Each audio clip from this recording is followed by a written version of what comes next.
Hello folks, welcome back Taverners, welcome back to the Matchday Tavern. My name is Key, we are live for Norway versus France. Didier Deschamps against Ståle Solbakken, Les Bleus against Lorraine. It's a big deciding night, I guess, for which team ends up top of the group. Which team wants to be top of the group? That's the big question, I guess. Who could these play? I'm not entirely sure. I haven't looked at who the pathway suggests who will play where. Norway, France. It might suit someone to finish second. I guess we don't know yet. There's some weird games like that coming up at the World Cup soon, isn't there? Austria against Algeria coming up tomorrow night, that one, isn't it? Is it tomorrow night, the night after? I think it's the early hours of the morning, isn't it? Austria-Algeria is a weird one. That game... I mean, listen, we'll focus on this game, but that game is mad. It's a game where both teams actually want to lose. It suits both teams to lose. They've already qualified, but they need to lose, both of them. Austria, I think, need to lose, otherwise they're playing Spain. Algeria can't afford a point. I think a draw's fine for Algeria because they'll stay third in that circumstance. But yeah, they need... Algeria are facing Switzerland as it stands. Austria are facing Spain. Austria need to lose that game to face Switzerland. It's mad. Anyway, that's that game. This is this game. Norway and France. There might be a little bit of jiggery pokery, a little bit of like, ooh, I'm not sure. Do we need to win this one? Do we need to... I mean, you could argue maybe both... I don't think both teams will be happy with a draw, will they? Definitely won't both be happy with a draw. France beat Senegal, and they beat Iraq quite comfortably, obviously, after the delays in the weather. And now it is whether or not they can beat Norway. A Haaland-less Norway as well. I was seeing that in the chat earlier. Someone put in, I think it was City of Northville said, didn't he? Haaland has been left out of this one by Ståle Solbakken. Yeah, Jorgen Strand Larsen starts up front. No Odegaard as well. So yeah, maybe a couple of changes at place for Norway. For France, I mean, they're still starting Mbappe, Doué, Elise, Dembele. They've still got their big hitters in there. No changes for them. Anyway, with that said, before we get stuck in, it's 5 minutes to kick off. I do want to give a very big shout out to our friends Oxford Natural, who continue to sponsor the Matchday Tavern. Continue to sponsor the Matchday Tavern throughout the World Cup. Big thank you to them. If you haven't yet, please go and check out Oxford Natural's wonderful results that they're getting for people like Robbie at AFTV, people like Michael Owen, people like KG, people like yours truly. In a couple of months' time, you'll see. I'm going to get one of those lovely before and after pictures. You see. It's going to be falling off me. And you're going to say, Key, how did it happen? And I'll say, Oxford Natural. No, listen, we know there's no quick fix. There is no quick fix with these things. There is no magic pill. However, you do need a little bit of help sometimes. And Michael Owen talked about it. Robbie's talked about it. Now I'm talking about it. Go and check it out. These wonderful people over here. You can see lots of people who've lost weight and had some fantastic results. Making more body positive choices, let's say. Healthier choices with Oxford Natural's supplements, especially their day and night supplements, which you can find out more about if you do want to get on that journey. If you're looking to get yourself a little bit more of a healthier, positive vibe going on over the summer, you can check out Oxford Natural's supplements by clicking the link in the description. You can also scan the QR code, which is on screen right now, and it will be on screen throughout the live. And yeah, go and find out more about the results. Go and show them some love. They're a good bunch of guys, and they are supporting your favourite football channel. So go and check it out. Big thank you again to Oxford Natural. And with that said, thank you all for your patience. We will get stuck into today's live. Some peculiar results overnight as well, which we want to talk about. We'll be talking about a lot more in this live, I'm sure. Seems to be a lot of breaking news across football in the last few hours. Obviously, City securing Elliot Anderson. That was lit last night. And apparently he's passing a medical tomorrow. After the... Oh, is it tomorrow? I think it's before the England game, isn't it? I don't know. I don't know exactly what's happening with that one.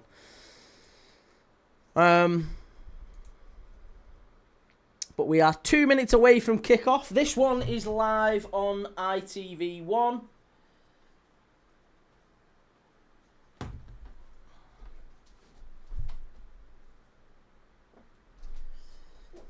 I hope you've all had a much better night's sleep. Yeah, I hope you've had a much better night's sleep, a bit more comfortable. How are we all doing, everyone? Good to see you all in the chat. Aftab, Hiller, City of Northville, Surrey, 3-star, good to see you. Why is Haaland on the bench for an important match, I wonder? And the risk of getting the player who is essentially their entire team injured is far higher than who they might play. I guess that's fair. That is fair. I'm sure Norway are wrapping him and Odegaard in particular in cotton wool. Haaland might want to play, but I wouldn't risk it. Yeah, maybe it's one of them where they're saying to Haaland, listen, we almost need to protect you from yourself a little bit. If you got injured playing this game and you go on to lose, you'd be fired. Mr. Turnables, good to see you over on the other place today.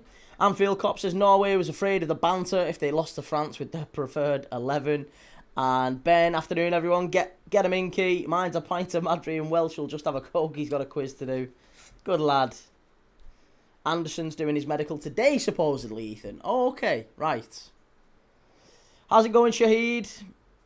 Turnables, Mr. Turnable says, I hope France loses. Well, we shall see. We shall see. We've watched Norway's games against... we watched the opening Norway game, didn't we? Against Iraq, it was 4-1. And we've watched both France games. Obviously, the France game got delayed. The one against Iraq.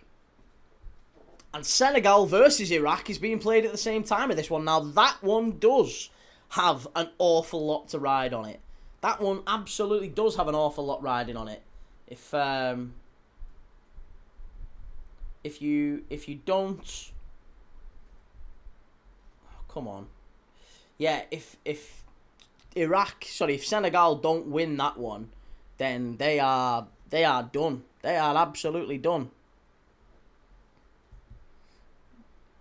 Minute silence for the Venezuela earthquake. Oh God, yeah.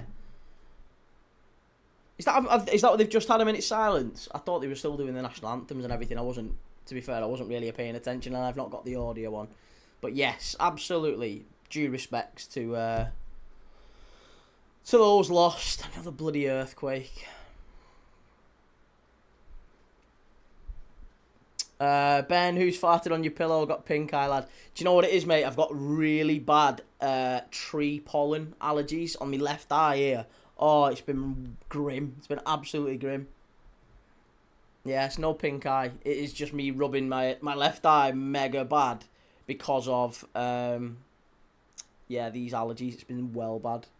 And it's like a piss hole in the snow at the minute. Nose has been running like a tap. This has just been... I'm took antihistamines and everything. It's not really helping. Right, there you go. We've got kick-off. We're kicked off. Long ball, pumped forward. Let's do the lineups as well while we're waiting here. For the game to actually get underway and into the swing of things. France. Oh, France are on the attack already. Go on, lad. Oh, off the crossbar. 21 seconds in and Mbappe's rattled the crossbar. Jesus, tonight. What a start from France. Good football.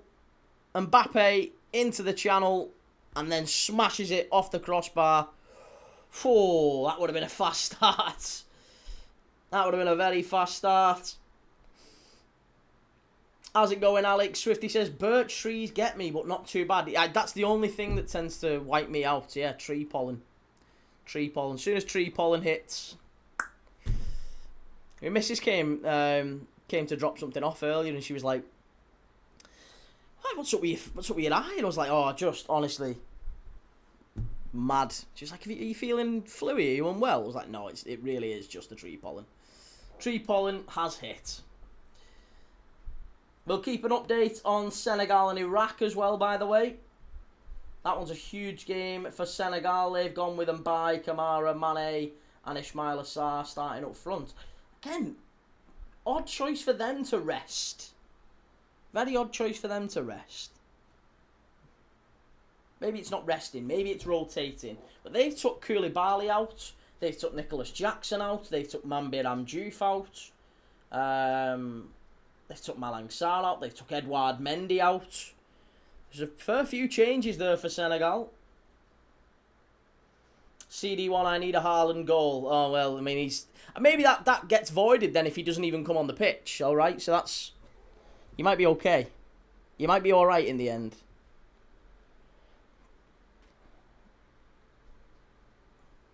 Timbo, there's no way France win this. Starters, you mean to go on. I've had horrific hay fever recently. Eyes have been blood red last 2 weeks. I look undead. Yeah, I mean, today I've just been an absolute mess, basically. Just an absolute mess. Just nose and eyes running like a tap. Couldn't stop sneezing. Went for a little hour earlier. That usually takes the edge off. There's only 2 things ever seem to take the edge off when I'm like this. And antihistamines never work. It's always one of 2 things. Either you go and have a sleep, if you can manage your sleep when you're feeling like that. Thankfully, I had about an hour. Or a little stiff glass of the old JD just takes the edge off with me. And I don't know why. Maybe it just dulls the senses. Maybe.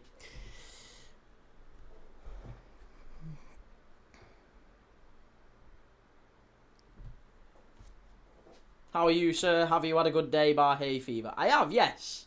I've had a great day, thank you. I've had a wonderful day. Really, really lovely day. Went and picked my little girl up from school. Chilled out with her. Did a bit of colouring, because that's what she wanted to do. So, yeah. And I found an absolute game changer. I've really not been sleeping due to this heat. And it's a real struggle for someone like me with the epilepsy. I know it's a struggle for everyone else, by the way. Huge struggle for everyone else with sleep. But particularly for someone with epilepsy, if you don't sleep, you're generally at risk of death. Like, that's how bad it is. France are in. Must be. Oh, squeezed away. Edge of the box. Strike this time. And punched away by the keeper. France have started really fast. Oh, hit the crossbar once. Keeper's been forced into 2 saves.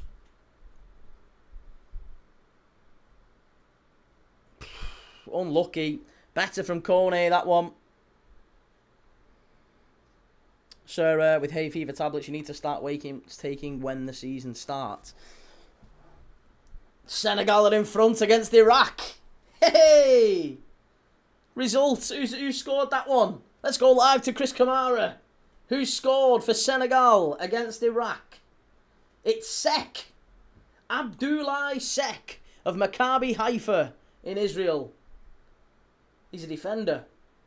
Formerly of Antwerp and Sandefjord in Norway. Have you tried Demister nasal spray? 20 quid with an online prescription. Be good. Oh, I'll have a look into that, actually. I'll have a look. The only thing that's ever seemed to work is I think it's over the... I don't think you can get it over the counter. It's like prescription only, I think. Or the ones that I got anyway. They're kind of like strong fexofenadine tablets, like strong antihistamines. I think they were prescription only. They might be over the counter now, but they used to do okay. But not really. They don't stop it. You still end up with like a dead blocked head and blocked sinuses, and your nose is still it just dries up. So you still feel a bit crappy. You're just not really your nose and your eyes aren't streaming anymore. Timbo, this heat's even worse when you sweat more than the average human. My forward's always just basically liquid. Oh, God. Yeah, that must be pretty grim as well. Yeah, no, I found a game changer. I went and got the aircon unit. There's a Black & Decker aircon unit at my father-in-law's house, and they're going away on holiday. So I went and picked up this aircon unit. And I was like, yes, I'm having it. Put it in my bedroom. put it out the window. Unbelievable. Game changer. France down the right-hand side. Strike and it's in! It's 1-0. And it's Dembele. 1-0 France. Get in. Great finish that. Absolutely wonderful goal from France. 7 minutes in. They have absolutely ripped Norway apart here. They have ripped them apart. Jamie Vargas. Hello from Dallas. France is going for the throat. They want the group. Yeah, no doubt. 100% start for France.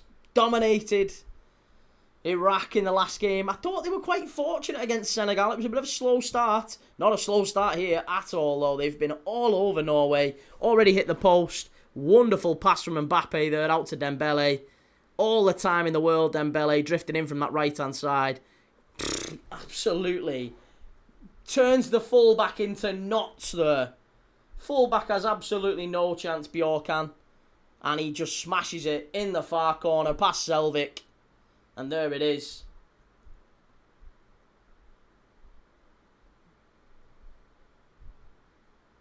Yeah. You're not getting that one.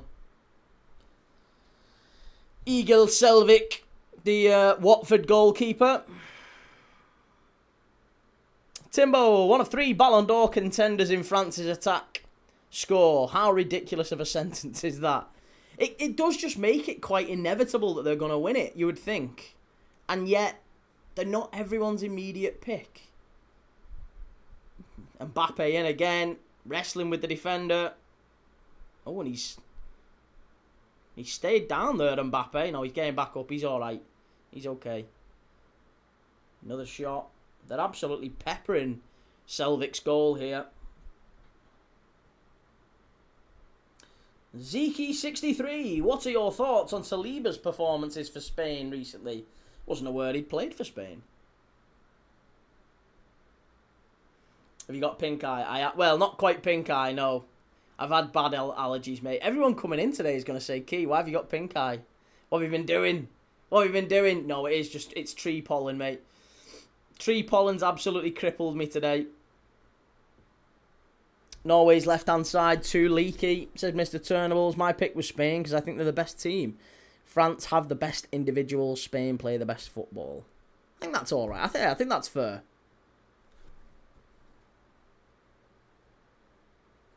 George, hello chat. I don't feel better, but it was much colder today, so it's okay. Oh, well, I'm hoping you're feeling better, mate. Iraq going out without a win or a draw. Damn. I mean, in fairness, they have absolutely got the hardest group. I don't think any... Oh, that's a foul and a yellow card. Easy there for Berg. Patrick Berg's going to get a booking, surely. Surely. Yep. First card of the game.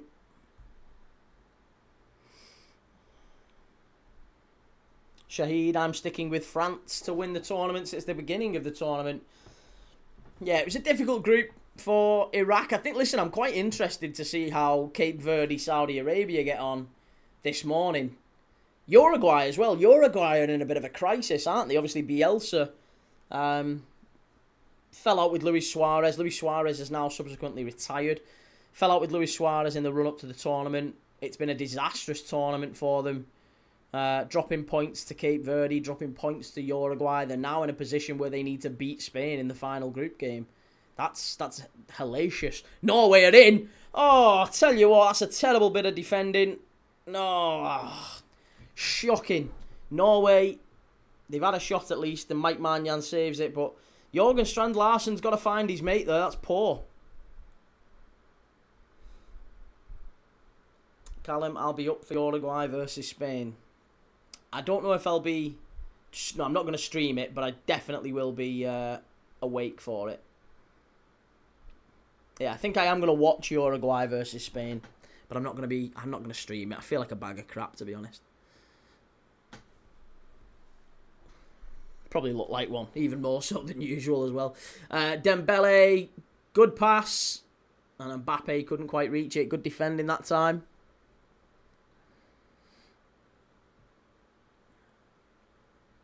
Sarah, Key, when was the last time you had a seizure? Oh, it was years ago. Yeah, it was around the time my little girl was born. 5 years, well, yeah, 5 years, 6 years ago. So, yeah, it's a long while. But they can happen any time. This is the thing. This is scary, you know. And not that time, but the time before that, I stopped breathing in it. It's horrible. Literally stopped breathing, went grey. Very scary for my wife and my mum and dad who were there as well.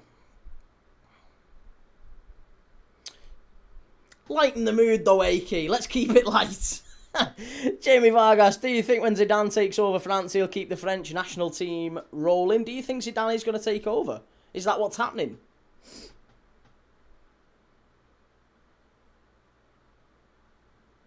Sarah, also your daughter's brought you luck then. Oh, that's a lovely way of looking at it. Yeah, since she's come on the scene, 0, which is great. Oh, that's a great tackle. France are in. Must be. Mbappe, what a pass. Oh, good block again. It's great stuff. Callum, calmness in them situations are key. Well, yes and no. It's a difficult one. Again, I don't want to go too much into it, but seizures, if you have a seizure for long, I think it's something like if you're having a seizure for 6 minutes or more, you're kind of clinically brain dead. So, 6 minutes. And there's something called, what's it called? Status epilepticus or something like that, which is where you're just constantly in a state of seizures and they have to give you something to like bring you out of it. It's horrible. Anyway, because it's like your brain frying itself. It's a mad feeling. It's not nice. And yeah, very, very dangerous. Thankfully, not had one for a very long time. Timbo, on a brighter note, Key, I like the way you've decorated your garden recently. You're not allowed in there. Prince Rupert, expected result when we play the second team, especially would be over the moon with a draw here, though. Is it entirely the second team for Norway? I know you've taken Haaland out and you've taken Odegaard out. Who else have you dropped? Obviously, yeah, Noosa as well, isn't it? Sheldrup and Bob coming in with Larson. Tilo Asgard in midfield. Oh, that's a fair point. Oh, red card for Iraq. Iraq down to 10. Salaka has been sent off. Swifty, I read that peptide therapies were emerging for epilepsy. One to watch. Oh, really? Now, that is an interesting one. Norway! Oh, what a touch from Strand Larsen and just over the bar. That was wonderful football. Yeah, red card on Iraq. Jamie Vargas, I'm a girl dad as well. She keeps me grounded. Good lad. I'm glad to hear it, mate. Glad to hear it. I don't think there's any real way to have... If you're a girl dad, you're pretty much banging trouble. Your money's not your own. I mean, it's never your own, I guess, even if you've got a boy. I'd love to have a boy. I'd love to have another one.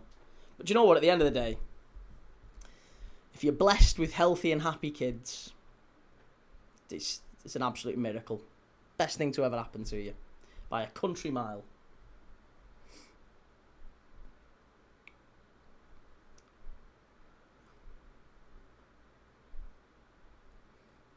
To be honest, I think...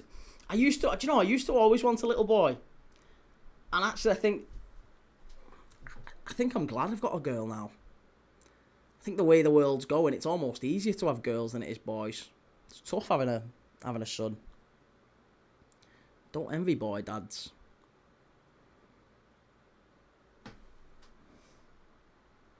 One was a nasal spray that terminated seizures in trials. Ooh, now that's interesting. I like that. Oh, that's good. Yeah, I mean, to be honest, there's people far, far worse off than I. You've got to be grateful for what you've got. There's people who have 30, 40, 50 seizures a day, and it's incredible the life they have to live and still, manage to get joy and stuff out of life and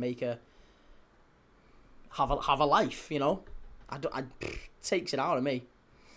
When I have a seizure for about 4 or 5 days after it, I'm dropping things. I'm like, people are throwing things to me and I can't catch them. I can't get my words out and all sorts. I think that'd be if I suddenly just stopped streaming for about a week, that's probably what's happened. I mean, you'd know anyway that I'd get Mrs. Thomas to come on.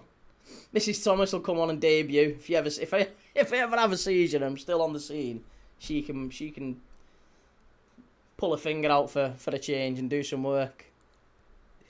Please, I hope she's not watching. Dylan, Spain are rotating 2, apparently, with 6 first-teamers out of the 11. And Eddie, World Cup between France, Netherlands, or surprisingly Morocco. Well, have you heard about the theory that's emerging from the woman online who's looked back at the colours? Apparently, there's a very consistent pattern across the last 4 World Cups. The colour scheme that is used in the World Cup sort of that country depicts who's in the final and who the eventual winner is. That's always been the way across the last 4 World Cups. And this World Cup has the colours of Portugal.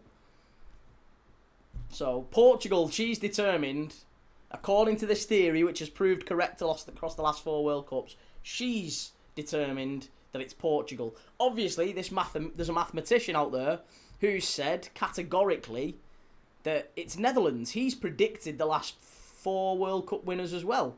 And this time he said it's Netherlands. So one of them's got to be wrong. Hiller says, my son has 2 girls and he thinks that's the best. My uncle had 3 girls and he was bald by the time he was 32. I can't really... I think that's usually the way. Here's Dembele, down the left-hand side, plays it all the way back. Yeah, so Iraq are down to 10 men. It was the defender, Rebin Sulaka, sent off. It was Habib Diarra, by the way, who scored. Sunderland midfielder Habib Diarra scored. Another Sunderland player getting on the score sheet at this World Cup, to add to the many. Quite a few scored so far. Rush Fowler, big up Key lad, how's it going? Good to see you, mate. Come on the Dutch, says Serna, Portugal aren't winning it. I wouldn't go far, I wouldn't rule them out, you know. Timbo, I'd probably troll my kid too much, they'd grow up with emotional trauma. You wouldn't, you know. You wouldn't. You wouldn't, I promise you. Everything changes, I can't tell you now, you're a totally different person. Although saying that, do you know what? Some people aren't meant to be mums and dads, are they? Some people they have kids and they don't change at all, and they're not the centre of their universe, and they don't, and it's, you know, they're the kids who struggle then when they're raised, or not raised, as the case may be. It's very sad. You just have to let them know you're there for them, mate, without sounding. It's incredibly easy, or at least I think if you've got a good partner, it's easy. That's probably 9/10 of the problem, isn't it? I think I can be a good dad because my wife's a very, very good mum. What a goal from Dembele! That's unbelievable. That's absolutely unbelievable. Ballon d'Or winner.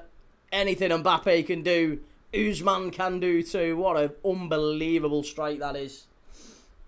K.P, what's up your eye? I've had allergies, mate. Tree pollen today. Tree pollen's wiped me out today. What a goal. Stop it, France. Norway are already dead, says Rob. What a goal that is. And again, it's Mbappe. Ostergaard trying to drag him down, but Mbappe plays it out to Dembele. That's a second assist as well for Mbappe, isn't it? Oh, what a strike that is. What a strike that is. Dembele in the race now, is it? I wouldn't rule him out, you know. Would not rule him out. What a great goal from Dembele. Unbelievable strike. Left-footed curler, 30 yards out, bottom corner. No problem at all, that one. Selvik, no chance. 2 cracking strikes with either foot. It's very true. He's on the perfect hat-trick now, isn't he, Dembele? He just needs to get a header in at the far post. Bang! City of Northfield, got to get them working early. Minecraft is still very popular with the kids. They yearn for the mines. Oh, Norway have got one back! Go on! Tilo Asgard! It's Wigan legend! Wigan legend, Tilo Asgard! Get in there! The Norwegians are back in it! What a game we've got! 20 minutes in, we've had 3 goals and the crossbar hit. Norway straight from kickoff, no messing about. How many passes was that? 3? for... That's it. 5 touches and it was in the back of the net. Wow. Tilo Asgard dances inside the centre-back and sends Mike Maignan the wrong way. Norway 1, France 2. Unbelievable goal. And there you go. We've got 3 in the opening 20 minutes, folks. We're blessed. What a game.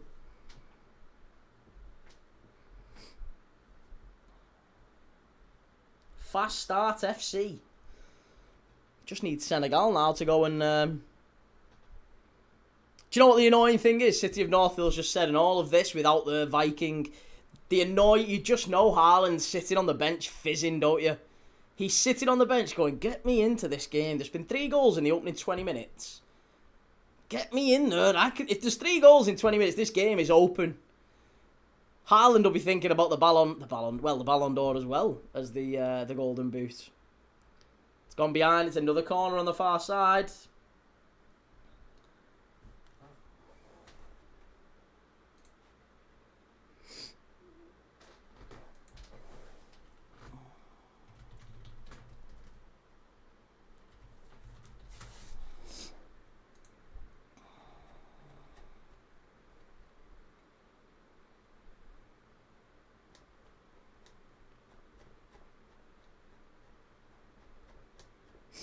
Well, so as it stands,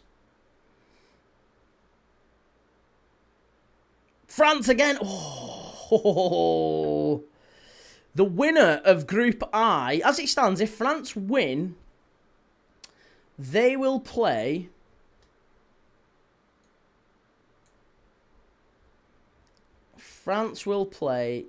either Iran, Sweden, or Paraguay. France, if they win, will play either Iran, Sweden, or Paraguay. Based on, obviously, Sweden and Paraguay are already set in third. Iran are in the same group with Egypt and New Zealand and Belgium, right? But it's going to be Iran, Sweden, or Paraguay for France if they win the group. Norway finishing second. They would finish second, Norway, and they would play. Where's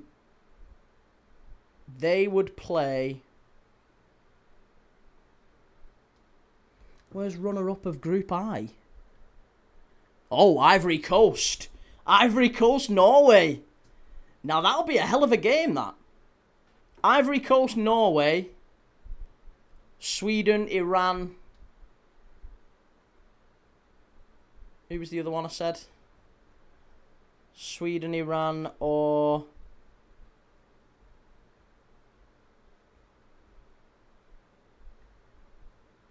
Paraguay. Yeah, France have got Sweden, Iran, or Paraguay. Norway would get Ivory Coast.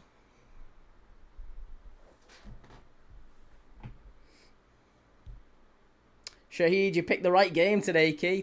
We've gradually getting better at picking the games.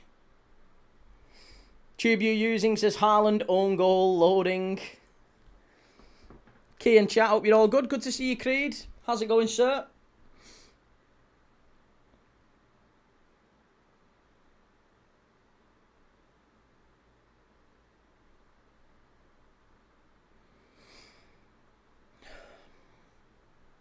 Fun fact about Norway that I didn't tell you last time we were watching Norway.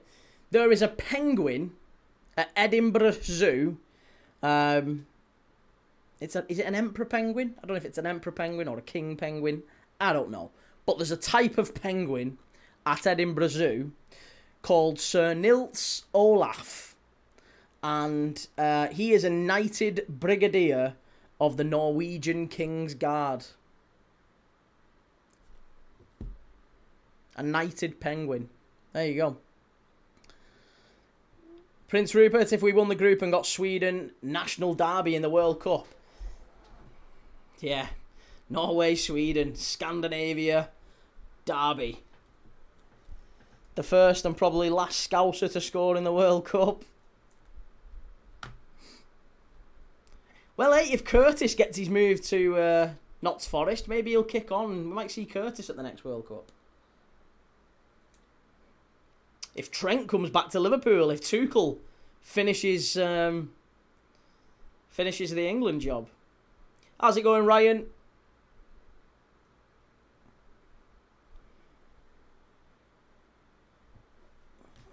What other games are prospective? Who's Senegal got? Who would be third in group? Third in group. So what's this? Group I, isn't it? So third in Group I, winner of Group K. Who's the winner in Group K at the minute? Oh, it'd be Colombia and Portugal, won't it? We're going to do Colombia-Portugal tomorrow night. Who do we think wins that one? Do you think Portugal get in? And then if they finish top, they could end up playing Senegal. Portugal-Senegal in the next round. Go on then. I'm good, thanks. How are you? Yeah, I'm alright, mate. I'm very good, thank you. I've had bad allergies today. Tree pollen has got me today, so I've got a bit of a... Looks like I've got pink eye, but I'm all good. Scouse, do you like watching cricket or golf, mate? I really, truly don't. Like, honestly, I can't tell you. I'd rather stick pins in my eyes than watch golf or cricket. It's not my thing. More power to those that do. I can't watch it. Same with darts, really, and tennis. Tennis maybe a little bit. I've kind of got into tennis a little bit, especially around Wimbledon time. It's just kicking off Wimbledon, isn't it? So I can live with tennis, and I can live with rugby. I like rugby league. Obviously, coming from a rugby town, you kind of get to follow rugby. So I can live with rugby. I can live with football. I love football. I'm just all in on football. That's what it is. Some people like lots of sports, F1. Some people get excited about the Tour de France. Not my thing. It's like watching paint dry, that for me. Liam, pink eye, you sure your missus didn't fart on your pillow? Something like that, yeah. Anfield Vortex starts this Monday, Wimbledon at 1 PM. Well, the qualifiers are going on now. I only know that because I've had a cheeky little dabble on the old qualifiers. Anfield Vortex says, Colombia, I reckon, shock on the cards. Shock on the cards, Colombia beating Portugal. Oh, Norway front post. Keeper's not quite got it. Yeah, he's brought it in just about there. Struggled, Mike Maignan.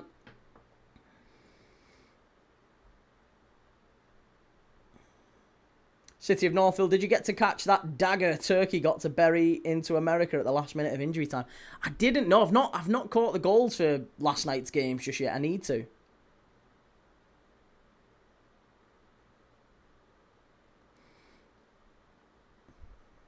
Creed, I ate a fat Chinese and now I'm spread eagle in front of the fan. Bosh. Bosh! Fat Chinese. How are you eating a Chinese in this weather? I can't think of anything worse. Cannot think of anything worse.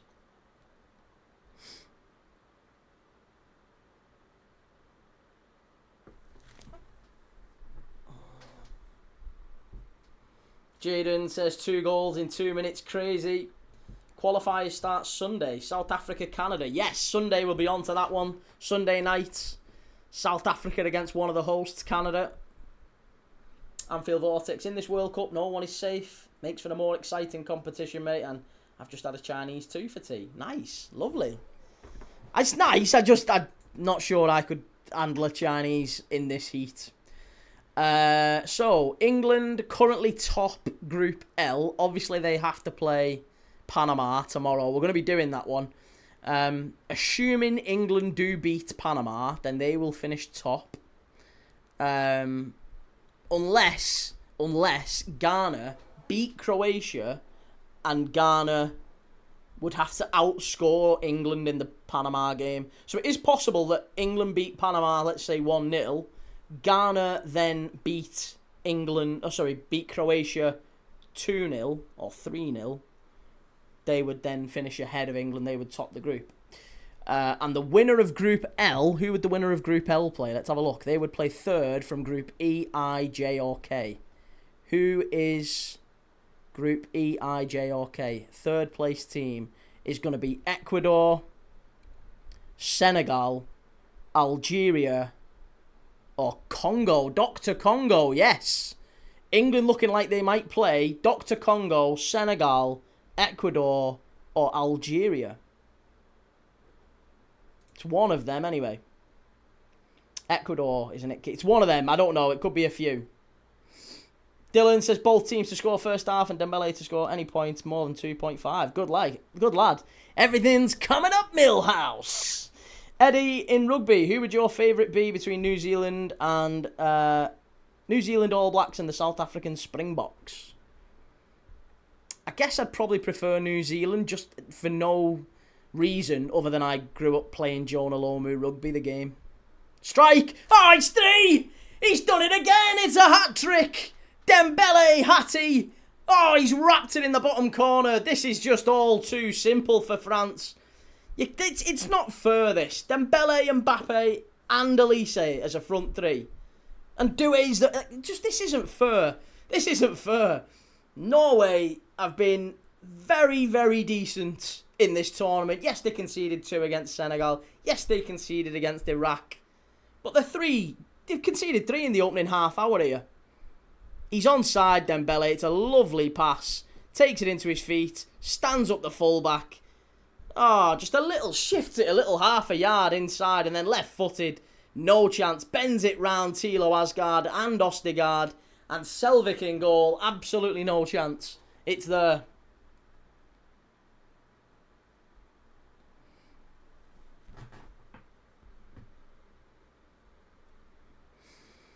Great goal. Culture says no one's beating this team. I wouldn't rule it out, you know. I still think France can be got at. Just that first game against Senegal gives me hope for France. It just gives me a little bit of hope.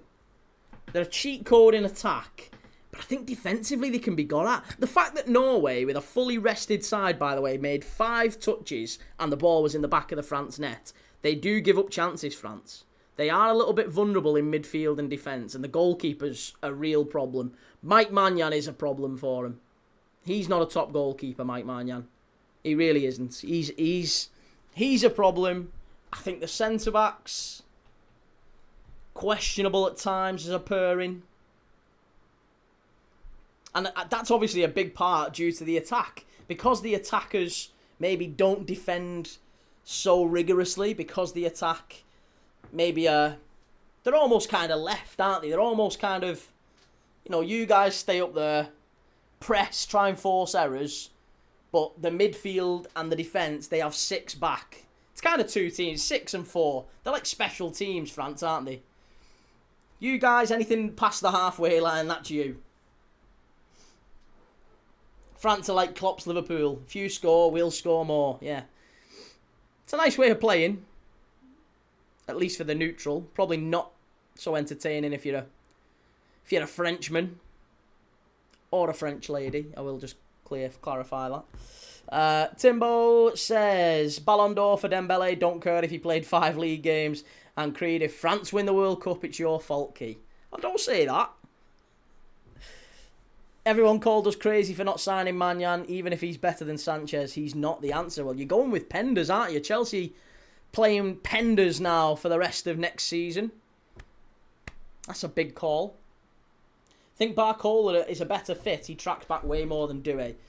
Yeah, but that again, I agree with that. I think Barcola does do a little bit more defensive work than Doué, but the way that PSG play is very similar to France in many ways. The way that Luis Enrique plays, he doesn't necessarily command a huge amount of defensive work from his attackers. And the same with Mbappe and you know, Dembele. They don't have to go and... Like, that's why, if you look at... what was... Did you see that stat a few weeks ago where it was like... Some guy had ranked every single player in the top 20 leagues in Europe and had looked at defensive actions that had led to a ball recovery or something like that. And out of 20... I don't know what the exact figure was, but it was like 20,000 players across the top 20 ranked leagues in world football, going even like the Ecuadorian league, the Brazilian league, the Argentinian league, the championship was in there. They'd ranked 20,000 players across those leagues, And I think Mbappe was like second to last in terms of him actually winning the ball back for his team. He doesn't really do it. And I don't think that's necessarily anything. I don't think Mbappe is like lazy or anything. That's a system issue, I think. I think that's a lot of the managers he's worked with going, do you know what, mate? Defence ain't really your game. Save your energy for the top end where you can be a total difference maker. You can be the best player in the world. We don't need you chasing shadows at the back. We'll get other players to do that. Sometimes what the best managers have done, haven't they? With players like Messi, for example. You don't necessarily want them. You're Messi. You're not the same as every other player on this pitch. We work as a team, and what we want to do is get you to come to life in the opposition half when we need you. It's not we all work as a team and we're all in it together. No. Get these guys doing the donkey work. Get these guys doing what they're good at, which is putting their foot in, winning the ball back. They pass you the ball and you do your magic. Mbappe, Messi, Ronaldo, they've all kind of been treated to that extent throughout their career, haven't they? Shielded somewhat from the rigours of defence.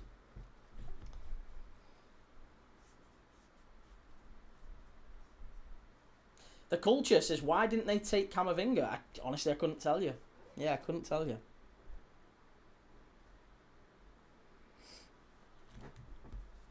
The culture says the fullbacks can definitely be got at. Will be good to see how Mourinho does it with him and Vinny next season.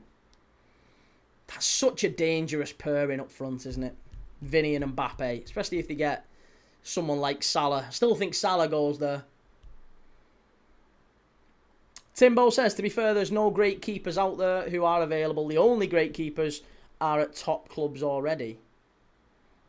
I think there's a lot of decent young keepers on the market. There's, Alban Lafont is a keeper that quite a few Premier League clubs are looking at. He's kind of the next big thing in France, isn't he? Is it Toulouse at the minute? Is it Alban Lafont, actually? Maybe I'm getting it wrong. I think Lafont's gone to Fiorentina, hasn't he? Can't remember who I'm on about here now. There's a young goalkeeper in France, and for some reason, allergies on my brain. But, there's, look at Senna Lamens. Let's say Senna Lamens then. Man United went and picked up Senna Lamens for a relatively cheap fee, and I think he's transformed their game. Chelsea you don't necessarily need like a top keeper. You just need a reliable one. Just a relatively reliable one will save the ones that you expect him to save. That's not what you've got with Sanchez. Sanchez sometimes makes some wonderful saves, but then he'll have the odd howler. Same with Kepa. Kepa was like that as well. Claim for a penalty. You're not getting a pen for that.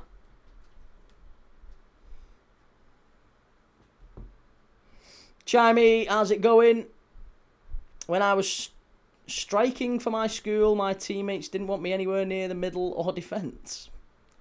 And Timbo, that's true, Keith. Even to a lesser extent, Lampard under Jose went to 3 in midfield to give Lampard a good base behind him because he recognised he had probably the best goal-scoring midfielder alive. Yeah, that's it. Some managers can and do that. They platform their best players. City of Northville, the national teams aren't on the level of the Champions League, so they can't get away with just having an insane offence. Fair enough. Yeah, I think that's probably... they can get away with just having insane offence. Yeah. Rob says, wonder if Dembele fancies joining his mate KLD at Sunderland. KLD? Who's KLD? KLD? KLD? Shahid says Norway, good strike force, but very poor defenders. They have changed some of the defence up, in fairness to him. They have certainly changed some of the defence up.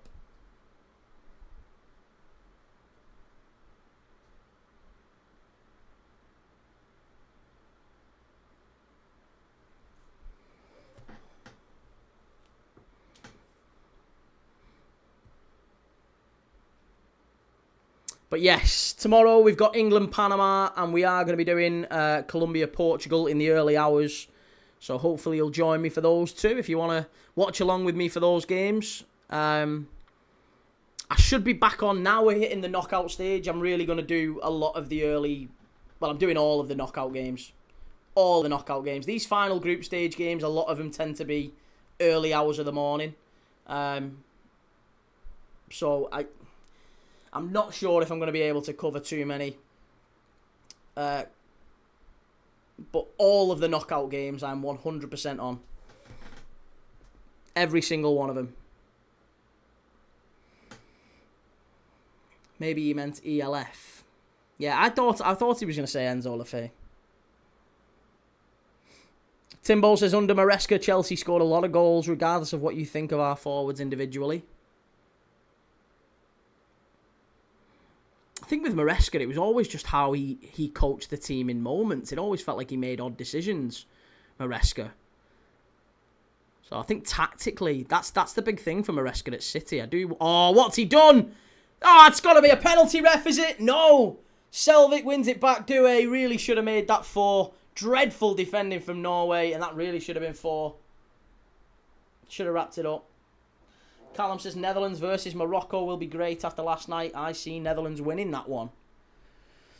Yeah, Netherlands-Morocco might actually be one of the best games going.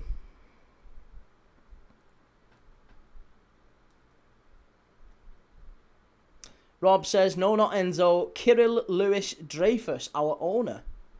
Oh, I didn't know they were... Is he Frenchman? Is he a Frenchman? I wasn't aware. Prince Rupert, what about Uruguay-Spain tonight? So Uruguay-Spain and Cape Verde, Saudi Arabia, I am going to be awake for, but I don't think I'm going to stream them. Just because, again, I don't know if you were in earlier when I said, I don't know if you've been here, but I have got a major pink eye situation going on here. It's not pink eye. I've got bad allergies. I've had tree pollen it is. I don't know exactly what tree. Might be elm, I think. Just seems to have tore me a new one today. Terrible for France down the left-hand side. He's got to do better there, Dembele. I know he's got a hat-trick, but he really should score. Oh, unlucky. John Zena, what's your opinion on Manu Kone for 40 to 50 million?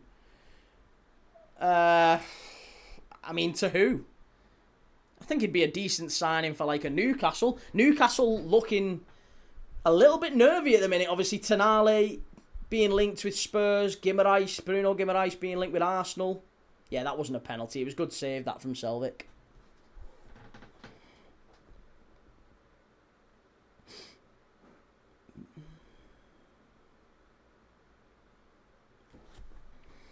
Mr. Al-Shamari says, between the 98 and 2026 World Cups, Saudi Arabia faced 9 different European teams. In those games, they failed to win a single match and didn't even score a single goal while conceding 37. Well, 8 of those were against Germany in 2002, weren't they? And obviously Spain put 5 past them the other day, so a third of those goals, near enough, came in 2 of the games. I remember that Germany game vividly. Great football by France. He's in. That should be. Oh, it's a huge chance. France are just toying with Norway here. Great run from Kone. Fabulous run.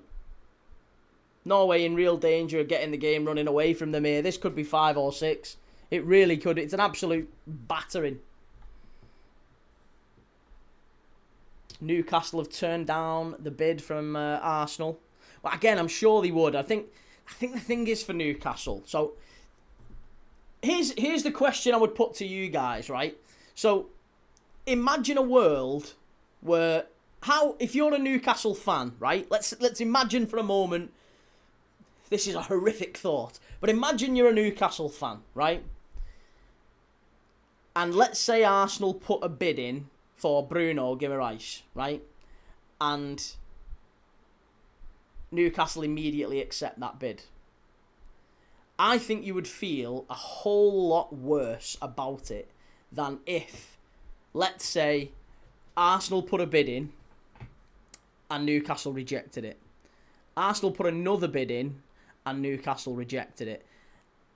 And then Arsenal put a third bid in and then Newcastle finally, begrudgingly, reluctantly accept it. As a Newcastle fan, you would feel a whole lot better. And I do think that is what we are treated to as fans sometimes. I think there's an agreement behind the scenes that this is what's going to happen. This is what's going to happen. We believe we can secure this player. How much do you want for him?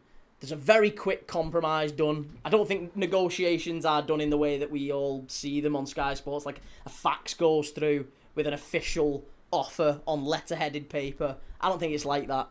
I really don't think it's like that at all. I think we see a bid played out in the public. It's PR. That's what we see. I think a bit of PR happens.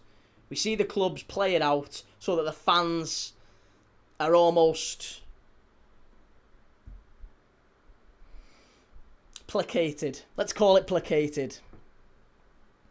United Football says Arsenal will probably turn him into a mediocre player. Do you think he's that good, though? I don't think. 28. He's 28, Bruno Guimaraes, right? He's a good player. He's a decent player, and I think he would certainly add value to Arsenal.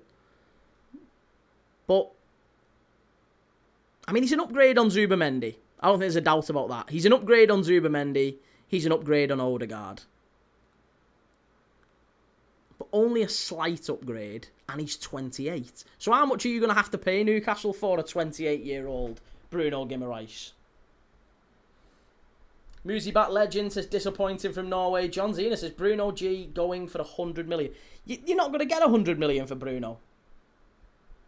Again, if Bruno Guimaraes has said that he wants to leave, and I do think that's an inherent possibility.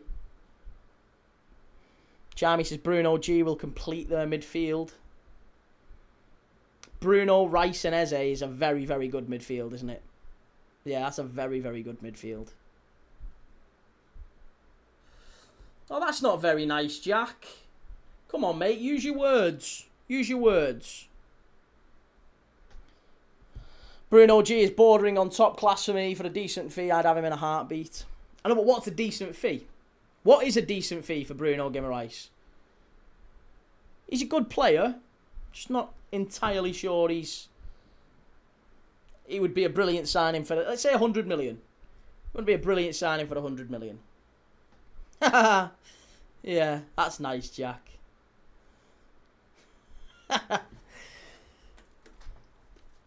That's me told. That's me told. I feel awful now. Shahid, I think he'd be perfect for Arsenal's midfield, Bruno G. And City of Northville, I wouldn't pay a dime over 75 at that age. That's what I mean, 28 going on 29. I'm not sure I would pay a dime over 75 million for him either. I think that is about the fee that I would pay. And honestly, will Newcastle accept 75 million for their star? The jewel in their crown? I wouldn't say so. Why would he stick around at Newcastle and watch them sell all their best players? Again, a very valid point. Bruno needs to leave, and I'm sure he will. Sure he will.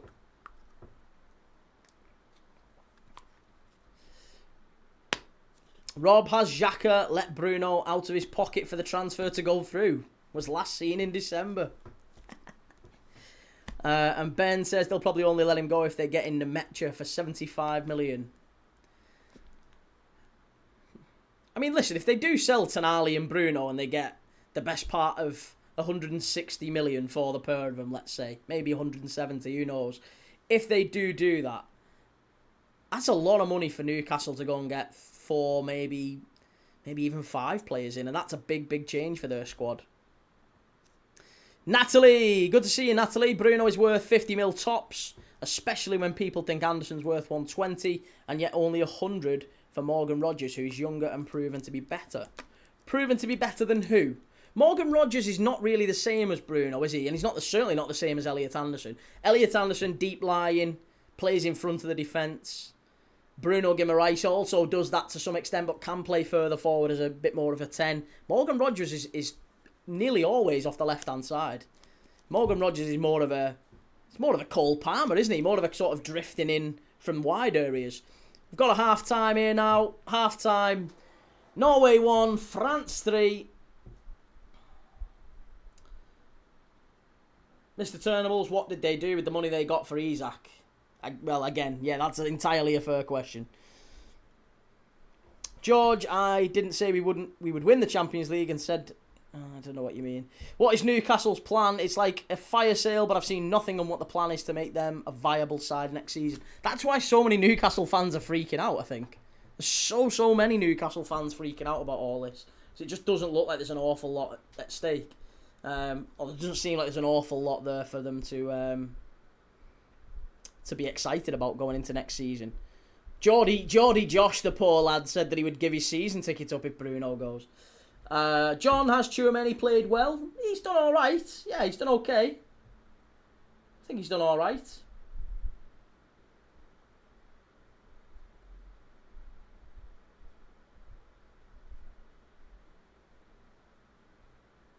(3-1) half-time. Tchouaméni got the assist for the third goal, by the way.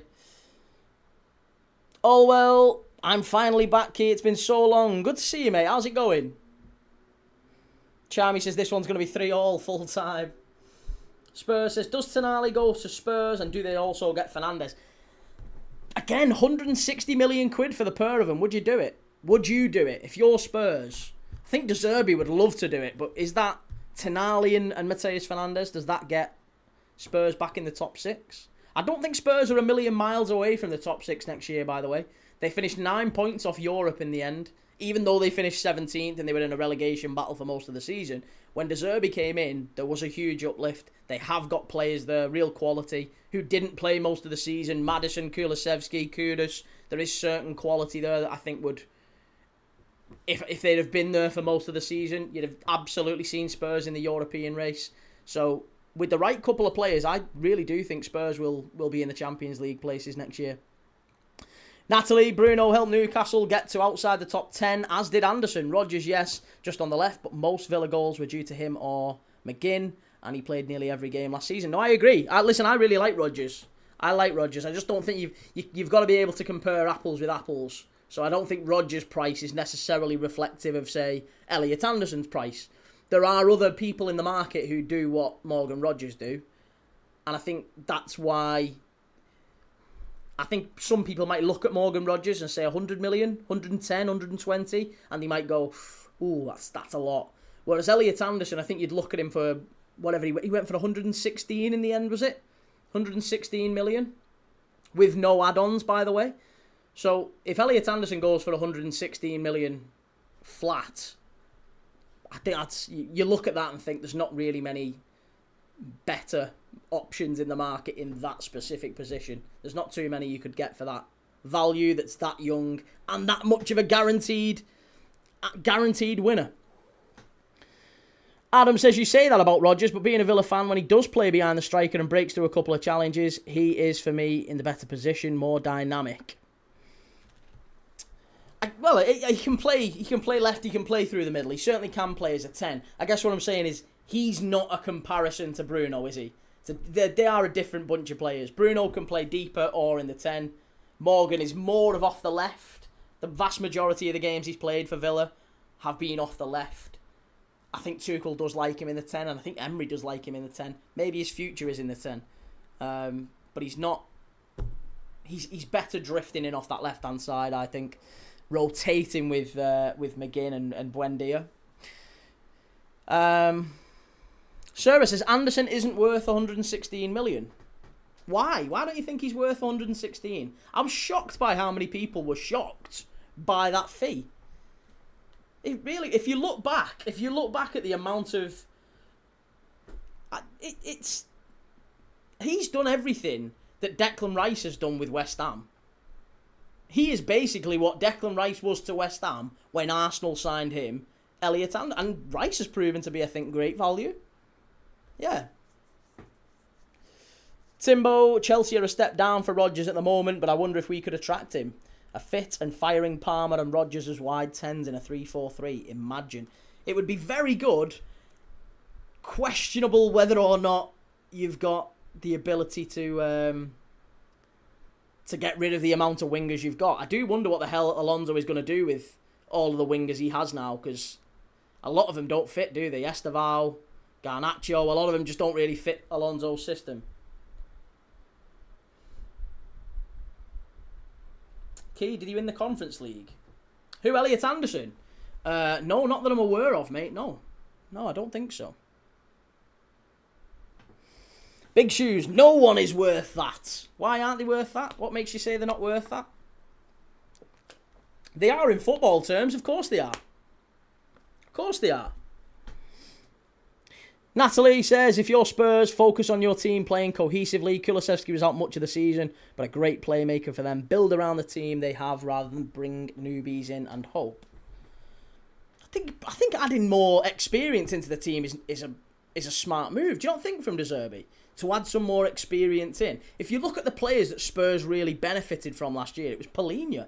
For most of the season, their best player was Palhinha. I think if you add Palhinha and players of his level, sort of 26 to 28, 29, players who don't necessarily need, maybe a huge amount of time to develop. Big Shoes, it's kicking a ball, you fool. Well, then that's a broader argument, isn't it? Do footballers deserve the wages that they get? That's by the by.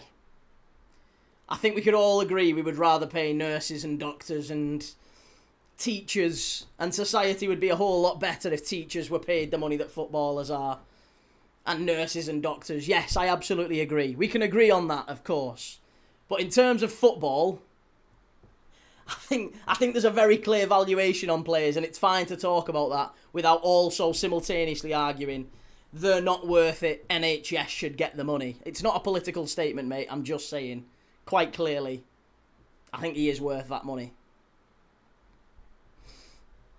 Leon, you've got a red eye key. Nothing gets past you, does it? Bloody hell. Yes, I have got a red eye.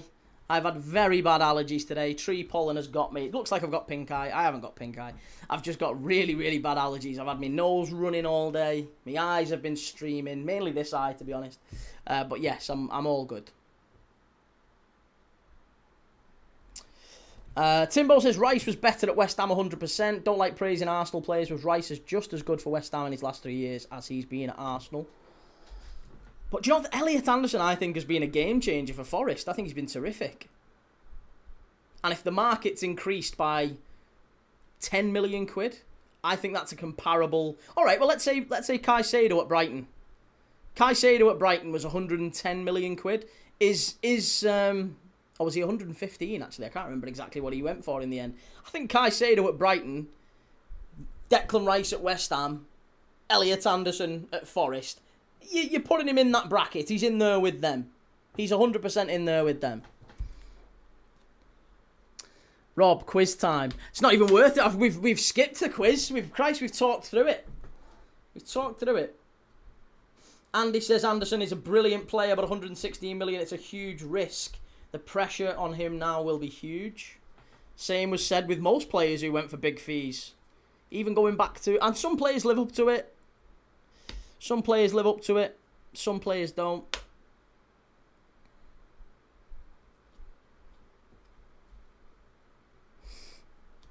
Timbo, Anderson wasn't as good as Caicedo was at Brighton. People rewrite history with Caicedo. Everyone was going bananas over Caicedo. Everyone's been going bananas over Anderson, though. He has been a game changer for Forest. People forget how close Forest were to getting in the Champions League. He was incredible for him. Players are worth whatever clubs are willing to pay. That's it. Exactly what Swifties just said. People are worth whatever others are prepared to pay for them.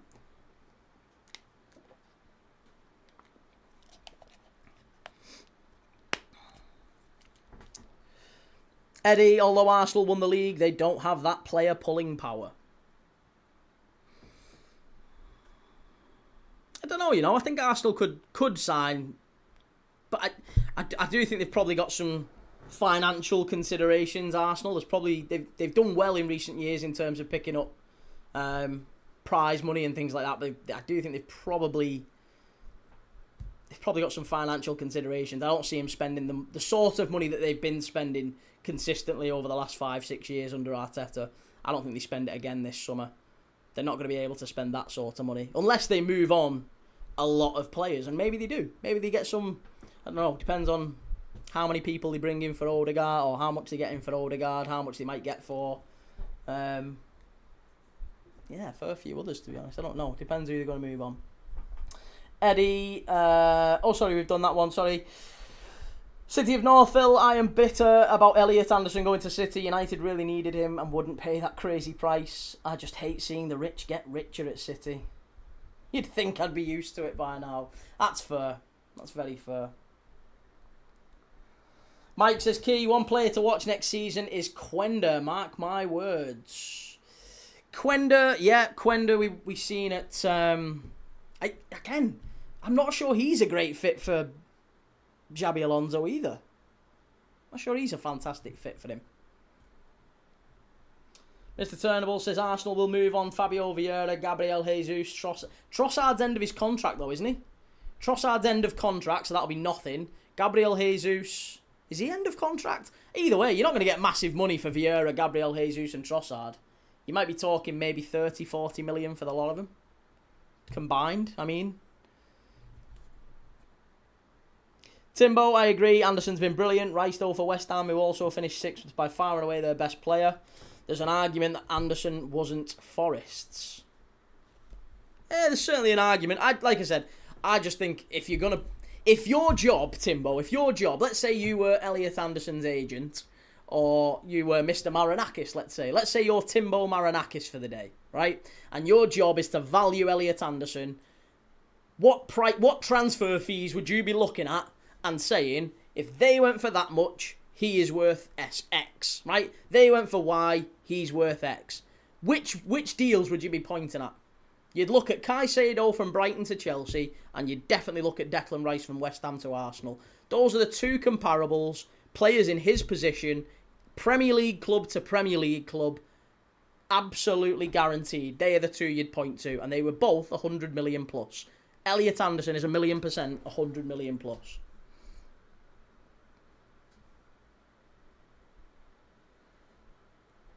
Mike says, surely Enzo Fernandez goes for 140 if Anderson is going for 130.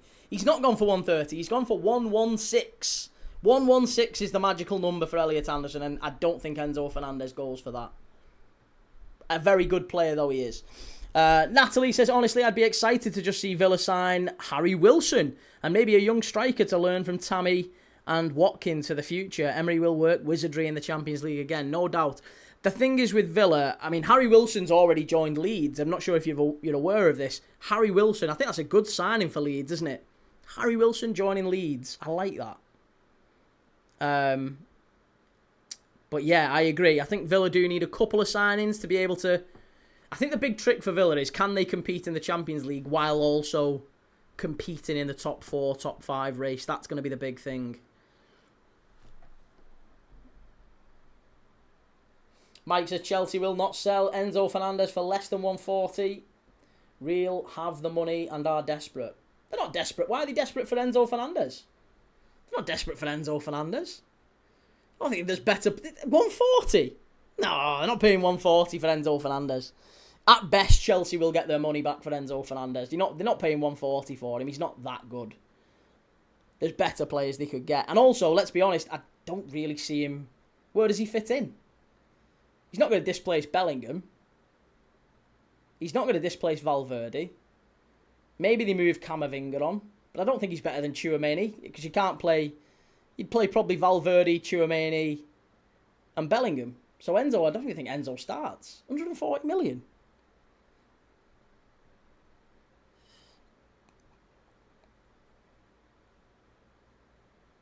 City of Northville says, they say Tonali's worth 100 million at his age and Anderson had a better season. That's true. Yes, if Tonali goes for 80, 85, then you'd be hard pushed to argue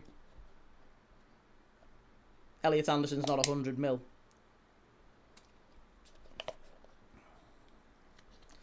City of Northville, Chelsea are desperate for the money. Call their bluff. That's also very true. John says City sources saying it was 116, but Forest sources saying 130. Also 300. I mean, City sources aren't saying 116. Loads of credible, journalists, independent journalists are saying 116 as well. And 300k a week's the going rate now for a top Premier League player. If you're going to sign someone on that money, you're paying them top wages. Mr. Turnbull says Enzo's overrated. Why is no one interested in Emi Martinez? Because of his age, probably. Good keeper, though, he is. Very good keeper. Foxy, people laughed at Villa getting Lindelof on a free. Turned out to be a great deal. Emery will work his magic. No doubt about that. Changes afoot for Norway. Natalie says, I didn't know that. Whoops. Wilson is great. Think Villa will struggle without a few extra signings. Someone to replace Mings, Martinez, and another central mid. We've got a habit for injuries in centre mid. You've got great legs in the middle of the park, haven't you? Thorsby and Holmgren Pedersen have come on for Norway. Yeah, what happens with Onana, Natalie? As a Villa fan, I'm intrigued by what you think about Onana. What happens with Amadou Onana? Are you convinced by him as a £50 million signing from Everton?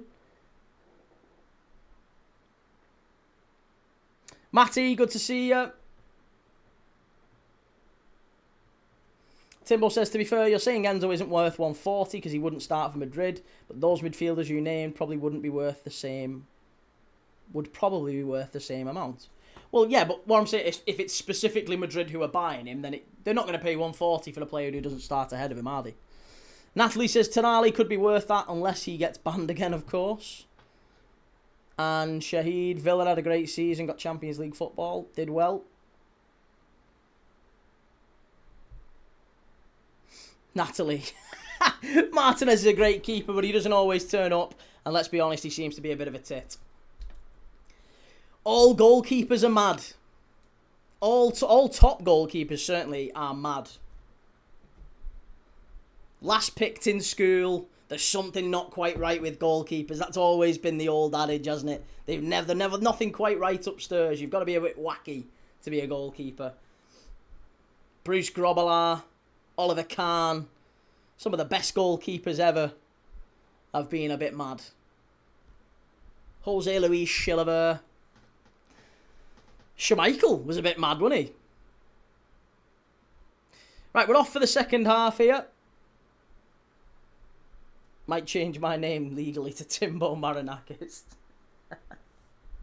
Leeds are looking to sign Brandt as well. And Mike says, Enzo's provided 20 goals and assists the past 2 seasons in a row. That's worth money.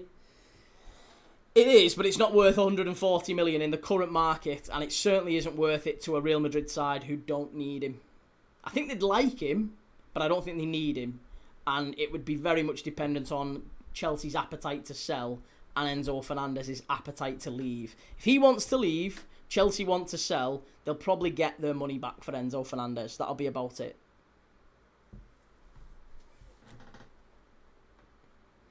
Richard, that Colombian keeper was crazy. Yes. Rene Higuita. The scorpion kick. Mike says, I don't mind selling Enzo if we get Tchouaméni. If Chelsea sign Tchouaméni and you've got Tchouaméni and Caicedo in front of that back line, that becomes incredibly difficult. That's a difficult old lock to unpick, isn't it? This charming Danke, I see we've been linked with Christ Inau Ulai. Do you know much about him? He has been a real gem at this World Cup for Ivory Coast. Yeah, he's been fantastic. Had a great game the other day against Germany. Probably unlucky to be on the losing side. Would he be a better pick than Caleb Yarenki? I think I'd prefer Yarenki due to his physicality. Yarenki would be cheaper. I think he's younger as well. Both of them are very, very Brighton-type signings, I think. Ulai and Yarenki. If you can get Yarenki from Nordjylland, you're probably paying maybe 15 million quid. That's an unbelievable deal for someone, that, because he's exactly the type of player who in another 2-3 years goes for 80, 90, 100 million. He's been phenomenal for Ghana. Swifty, he stood out for me. Looks a great prospect, yeah. Liam says, I think Leeds are going by the name of Wales United next year. I know, yeah, Everton used to be like that. They used to have loads of Welsh players. Abdi Rahman says, Garnacho said he'll be the next Suarez. 80 million to Liverpool. Make it happen. The next Suarez. What, for just being universally loathed outside of the clubs he plays for? Thinking that, I mean, to be fair, Garnacho was hated by many of the clubs he actually did play for. That's a penalty, it is! Penalty, Norway! Michael Oliver points to the spot, clear as day. Great football from Oscar Bob, and it's fully deserved, that one. It's a terrible tackle from Hernandez. Little Cruyff turn. Yeah, he's caught him. It's a clear penalty, and Norway are going to get themselves back into this further. Could be 3-2 in a minute.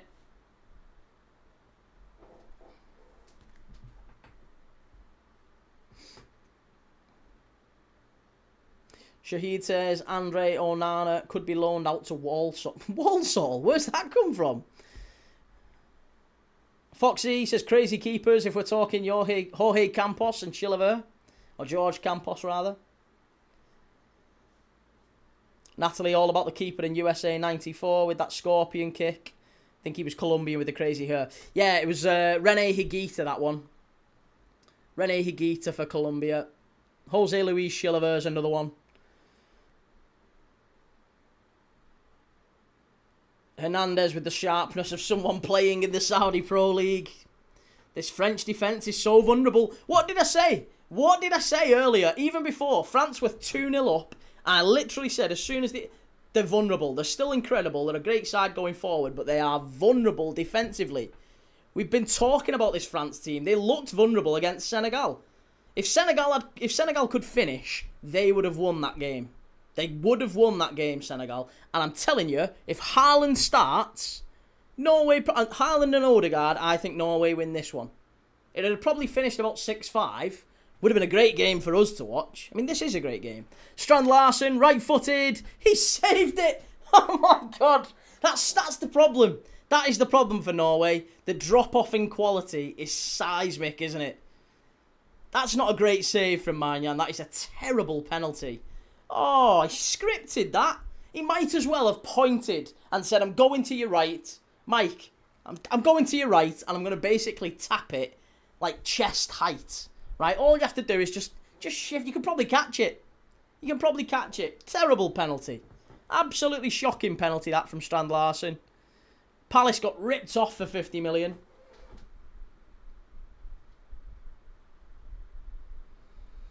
Swifty says Chilavert was a good buy on Championship Manager. See, when he was at his peak, I don't think you could buy him on Championship Manager that I played anyway. The Championship Manager that I had in like 96, 97 and 95, 96, they didn't have the expansion packs of the other leagues. There was actually a separate game brought out. That's how old I Champ Manager was... There was 96, 97 and there was the European leagues. That was a separate game. You couldn't play them together. If you wanted to play as a Serie A team, you had to play a completely different Champ Manager game. Timbo says the only problem with that key is I don't think there's a team that isn't vulnerable defensively at this World Cup. I don't know, I think... I mean, listen, Ghana haven't conceded a goal. I know they've only played Panama and England, but they haven't conceded a goal. I think Ecuador as well. Ecuador only conceded due to a couple of very, very good clinical finishes from Germany and Amad Diallo. Ecuador famed for their defence. Adam says, I think coach made a huge mistake leaving star players out. World-class players should be playing on the world stage. They could get knocked out next round. They could, but is that not the reason you wrap them up in cotton wool? Is that not the reason you kind of keep them fresh? And you think, do you know what we're going to do? We're just going to hang them back a little bit. Swifty, it was 01-02 when he was good. I wouldn't have even said he was still playing then. How old would he have been in 01-02? Surely Jose Luis Chilavert was getting on. He must have been in his 40s by then. Jose Luis Chilavert. Oh, he was. He was playing for Penarol. Strasbourg. Oh, he was at Strasbourg for a little bit. See, I only remember him at Vélez. Chilavert was past his prime in 02. Liam says, I'm glad he didn't buy Larsen now. Can't finish his dinner, that lad. Chilavert actually ran for president of Paraguay in 2023. Not sure if you're aware of that one. Natalie says, Strand Larsen, why? He's a bucket of shite. Hey, don't mince your words, Natalie. Say how you really feel. Haaland's dad is better than Strand Larsen when he had a broken leg. Goodness me. What's Adam saying? Adam, oh, we've done that one, sorry. Don't care if you get injured, shit happens, but footballers want to play football. I could get run over tomorrow going to work. Do I stay in the house like a bubble?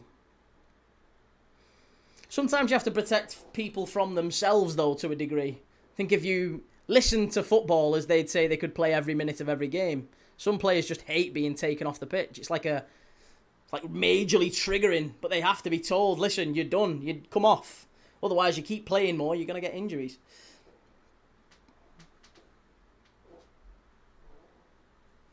Abdi says Suarez was universally hated before Liverpool, hated by most Africans because of the Ghana game, used to bite people at Ajax, had attitude problems. I'm sure your team can manage Garnacho, let's go. And Foxy says 94 to 98 was prime Chilavert years.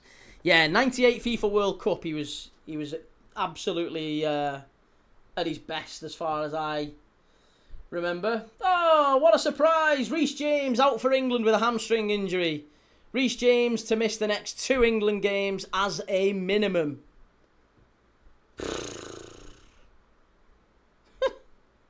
Reece James. Why on earth did they take Reece James and not Trent? He was always going to get injured. Timbo says Chilavert as president of Paraguay. The headlines write themselves. Chilavert saves the economy. Chilavert, safe pair of hands for the country.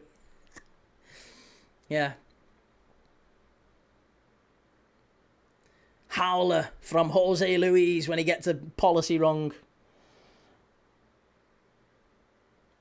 Thomas Bennett. Reece James has got hamstrings like breadsticks. And Matty says, Key, are you doing every knockout game? Yes. You have my word, come hell or high water, I will be doing every single knockout game. And the reason I know I'll be doing every single knockout game is because I haven't got any distractions for the next 2 weeks. My wife and my little girl are going on holiday. So I've got a bachelor pad. I've got the apartment to myself. We're all good. I've got a free house. We'll have a freebie. So yeah. I'll be fine. I'll be streaming every single one. Every single one.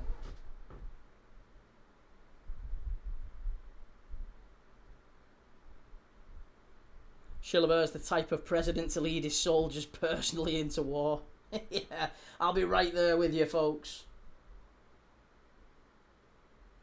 Senegal still only 1-0 up against 10-man Iraq. Come on.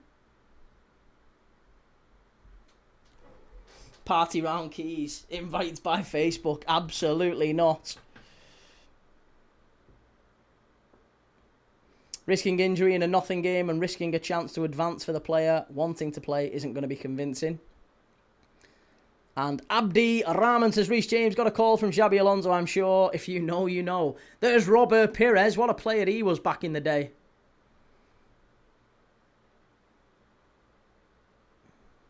The speakeasy version of the Tavern. Did you force them to go on holiday to give you a free house? Absolutely not, mate. To be honest, I had a real serious debate where I was thinking, I could take the camera, I could maybe even, I don't need the lights. Obviously, I wouldn't be able to take the shirts and the shelves and all that stuff. So the display would look very different. The background would be different. Maybe I'd have to do it as a green screen type of thing. But I could still stream. I could have the camera, I could take a laptop, we're all good. And I could go on holiday with them. But what sort of holiday? No.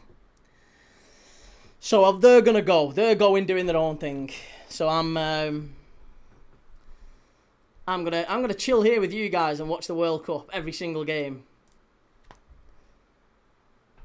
Natalie says, why bother with Garnacho when you can just get another defender and put Van Dijk up front? He scored more than Wirtz, didn't he? I don't know, actually. He might have done in the end. To be honest, again, we talked earlier about players being platformed by managers. I'm not sure Arne Slot ever had the ability to platform Florian Wirtz, but I do think he needs to be platformed and treated almost differently to the players around him to get the best out of him. Foxy says, who's the Reece James replacement then? Spence to go to right back.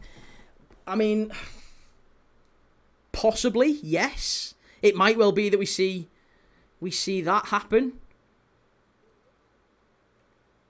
Yeah, maybe. Maybe it is Jed Spence for England. Jed Spence. Can England cope for the rest of the tournament? If he's missing for 2 games, maybe 3, can we make it to the quarter-final with Jed Spence at right back? I don't think Jed Spence is a particularly dreadful player, by the way, but Trevor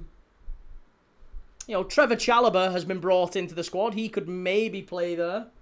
Ezri Konsa has also played at right back at times for Aston Villa. You could maybe put him there.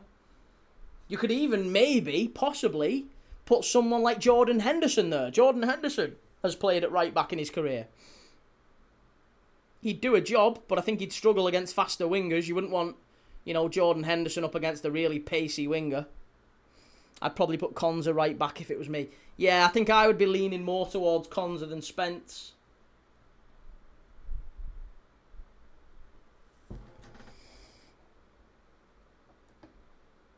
Anfield Cop says, rationally, do you see any prospects of Liverpool signing both Diamand and Barcola? No, and I don't think we want to, mate. To be honest, I don't think we need to sign Barcola. Diamand, yes, and I think we will get that deal done. It'll take some time, but I think we'll get it done, and I think that'll be a very, very smart deal for us. Based on what we've seen at the World Cup.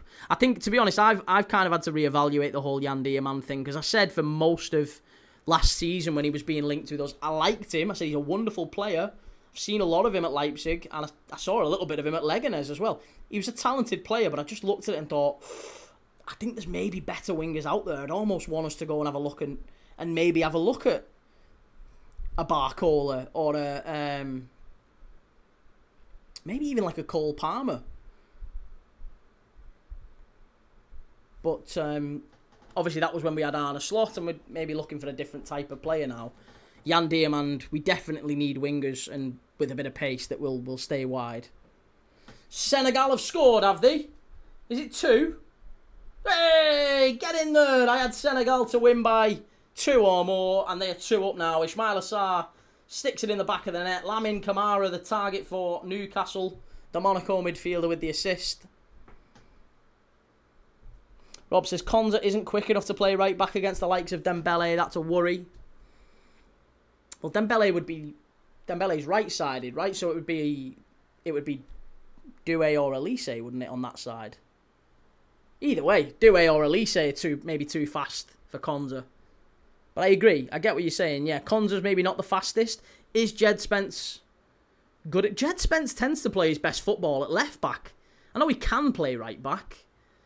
Again, it's just this is just so puzzling why he's not called up Trent. We're now in a position where Reece James is out for 2 or 3 games and maybe more, who knows, and he can call upon centre-backs to play right back. What a crazy situation where you've actually got a replica. Even if you're a Chelsea fan, even if you think Reece James is better than Trent, I would argue till I'm blue in the face that Trent is one of the best right backs in the world, and I think he's better than Reece James. There's no question of that. However, even if you're a Chelsea fan and you would argue, well, he's not as good as Reece James, you would still argue, even the most ardent Reece James fan would say, Trent is comparable. He's the next best thing, you would say. So why wouldn't you take him? Why wouldn't you take why wouldn't you take Trent and instead go for, we'll play Chalobah at right back, or we'll play Jed Spence out of position, or we'll play Ezri Konsa out of position. It's just a mad decision from Thomas Tuchel, that. Spence can do a good job defensively, but adds very little going forward. And we saw this the other day, didn't we? Tuchel was screaming at Jed Spence for failing to link up with Anthony Gordon. Did you see what he was saying to him? Tuchel screaming for the touchline, Jed, and he was absolutely going ballistic at him. So I don't think Tuchel's enamoured with the idea of having to play Jed Spence and start him for the next 2 or 3 games.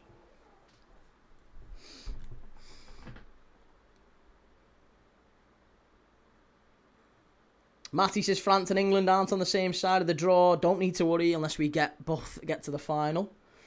And Timbo says he didn't call up Trent because he didn't want the noise of benching one of Trent or James.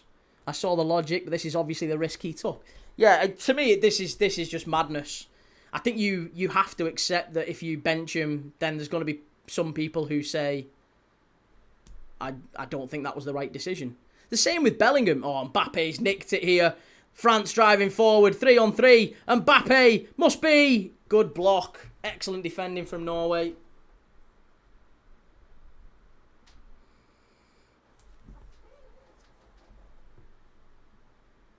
There is zero chance Reece James returns to Chelsea healthily. He's never gotten through this many games without injury. 3-0 Senegal now. Yes, great third for Senegal. Hiller says Trent isn't as good as James, but Tuchel was daft leaving Trent out. To each their own. Liam says this is why when Jed was on loan at Leeds it didn't work, as he doesn't listen. Shocking player.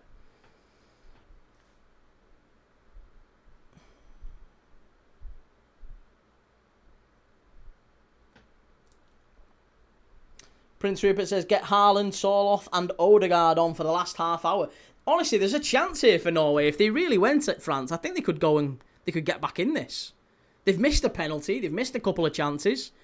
I mean, I think with a better side on, yeah, Haaland, Soloff, Odegaard, Noosa, they could do it, couldn't they? Barcola and Cherki coming on now for France. I mean, that's not a bad little change-up, is it? Barcola and Cherki come on.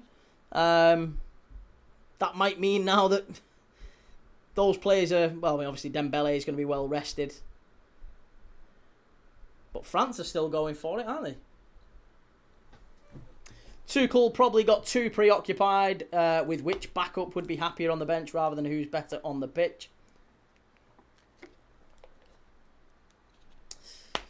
There you go. Elise and Dembele off. Cherki, Barcola on for France.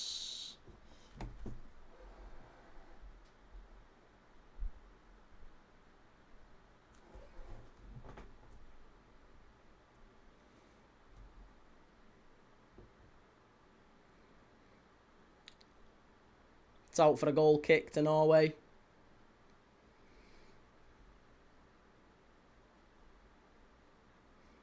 Rob says live in play, Scotland slip out. Scotland slip out?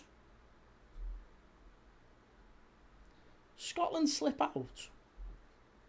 What, in terms of the best of the rest? Really? Let's have a look, actually. Maybe they are.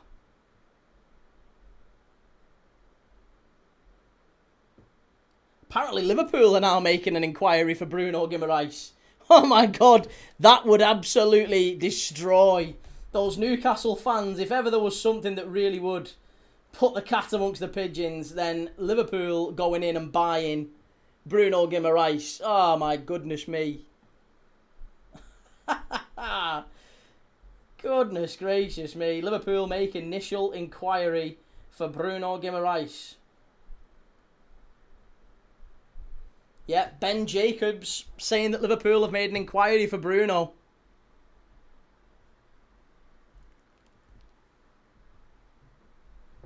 Liverpool make an inquiry for Bruno Guimaraes. Oh my God.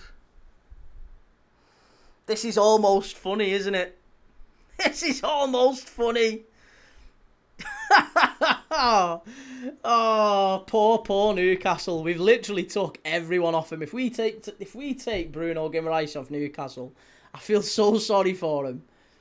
Leave Newcastle alone. I'm not even sure we want him. I've just spent the last half an hour saying I don't think Bruno Guimaraes is good value, and I don't think we should pay 75 million tops. I think is about as good as it gets for Bruno Guimaraes. But my God, if Liverpool sign him, oh, there might be a full-on war between Liverpool and Newcastle. Civil war. Foxy, no issues with Bruno or Tonali going anywhere as long as we get the right money. Question then, Foxy. I'm intrigued by your opinion on this as a Newcastle fan. What is the right money for a 28-year-old Bruno Guimaraes? Nearly 29. Be 29 next season.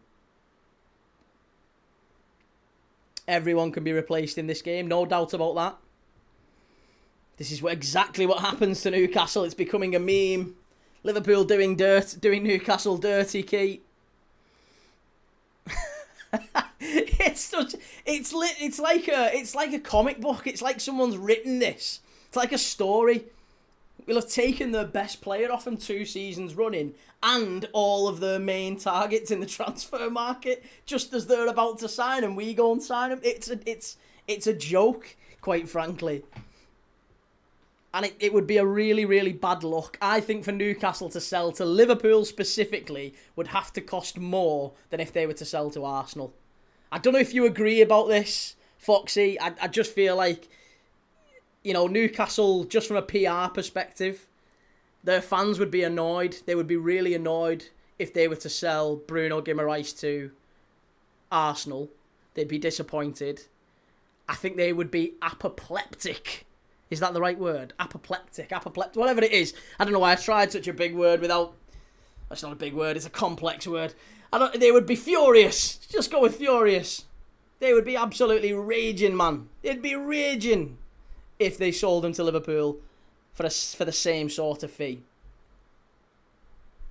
Cress says 60 million quid.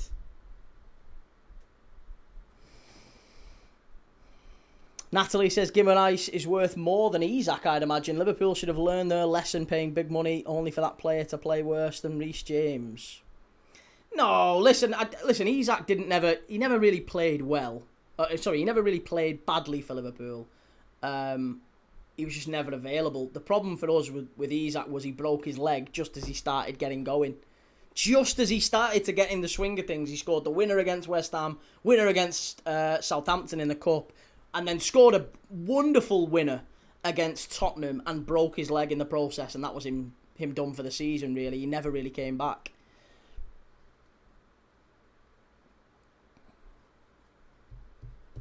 Timbo says Liverpool saw us beat them to all their targets and decided to do it to someone else.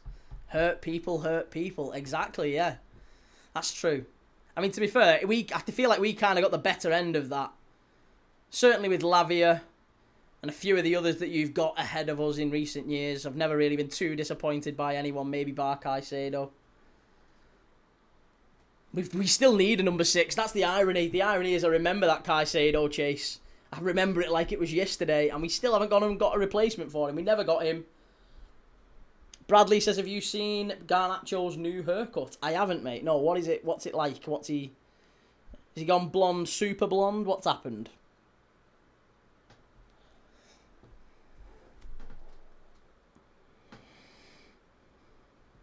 Foxy says, I'd say Bruno's around 85. Tonali's more because of his age and longer contract, 95 to 100. 85 for Bruno. See, I think there's a world where we'd pay 80. But even 80, it's a lot, but he's a good player. He is a good player, Bruno Guimaraes. I think if we got Bruno, I'd feel a lot more confident about having a real warrior in there, having a real winner. We need a leader in the middle of the park, and I think Bruno is that, to be honest. Oh, it's a great piece of football from Norway. They're driving forward. This must be. Finish it. Oh, what a save.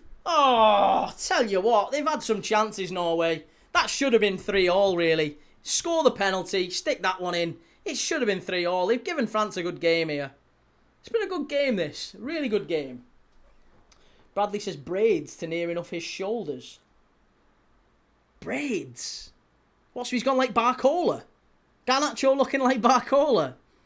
Bloody hell. That's a bad finish, that, from Oscar Bob, isn't it? Natalie says, doesn't matter really. Spend all the money in the world. Villa will still go to Anfield with a hangover and humiliate them in front of their home fans. Similar to City, really. Oh, unlucky. Arsenal are discussing internally to return with a new bid for Bruno Guimaraes after a £55 million offer was immediately rejected. Newcastle maintain their stance with the player and AFC no plans to sell. So there you go. That's the number. That's the first time we've actually heard a number for Bruno Guimaraes, and it's 55 million quid. 55 million quid is what Arsenal bid. That's their valuation. A professional football club, the champions of the country, have said, Bruno, they're happy to pay 55 million. So I think you might get 60, you might get 65, but you're not moving a club from 55 to 85. There's no way they go that big. The second offer might be maybe 55 and £1. Yeah, Good shout, Kieran. I do. I think that might be the limit. I think Newcastle aren't getting 85. Perish the thought.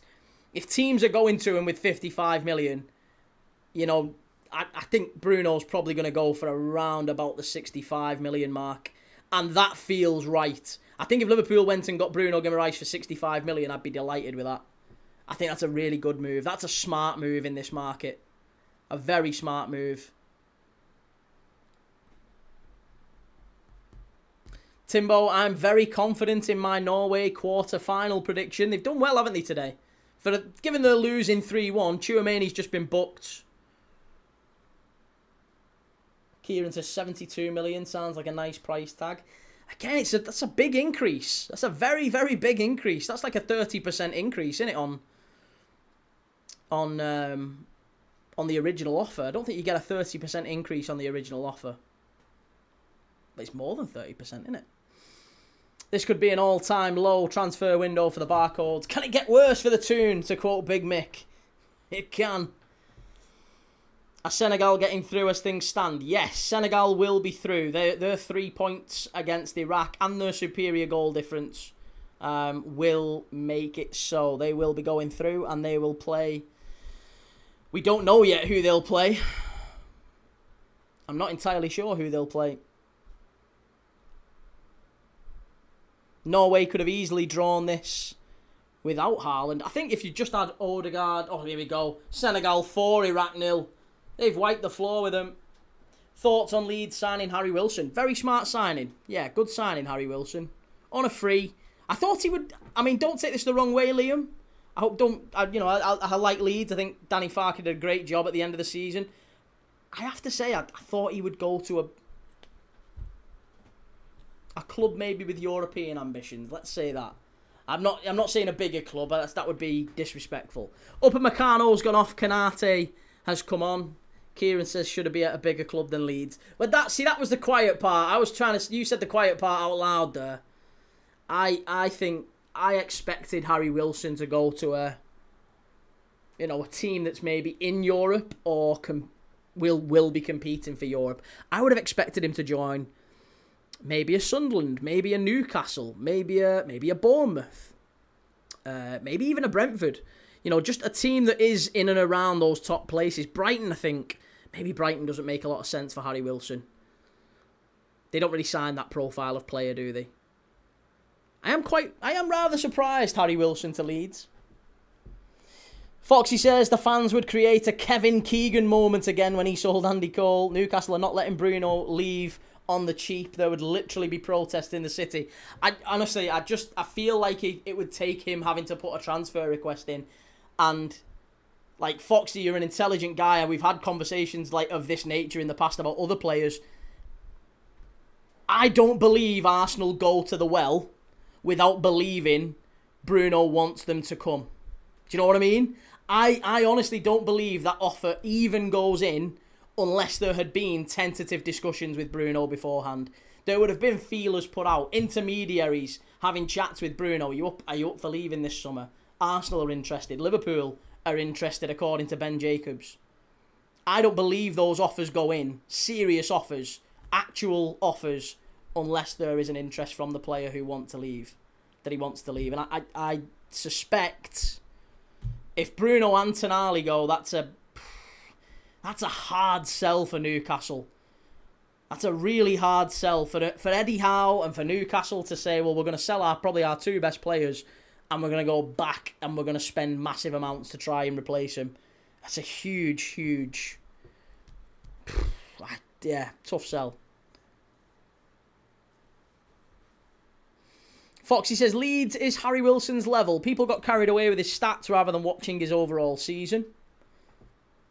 I think that's a reasonable take. Maybe his stats were better than his overall general performance, but I think he was always Fulham's danger man. And yeah, it's a good signing for Leeds. He'll start every game at Leeds. He'll be one of their main men in attack, if not their main man in attack. Kieran says there's no way clubs are putting offers in without asking the player first. Not in the modern day. Have to agree with that. Yes, I would have to agree.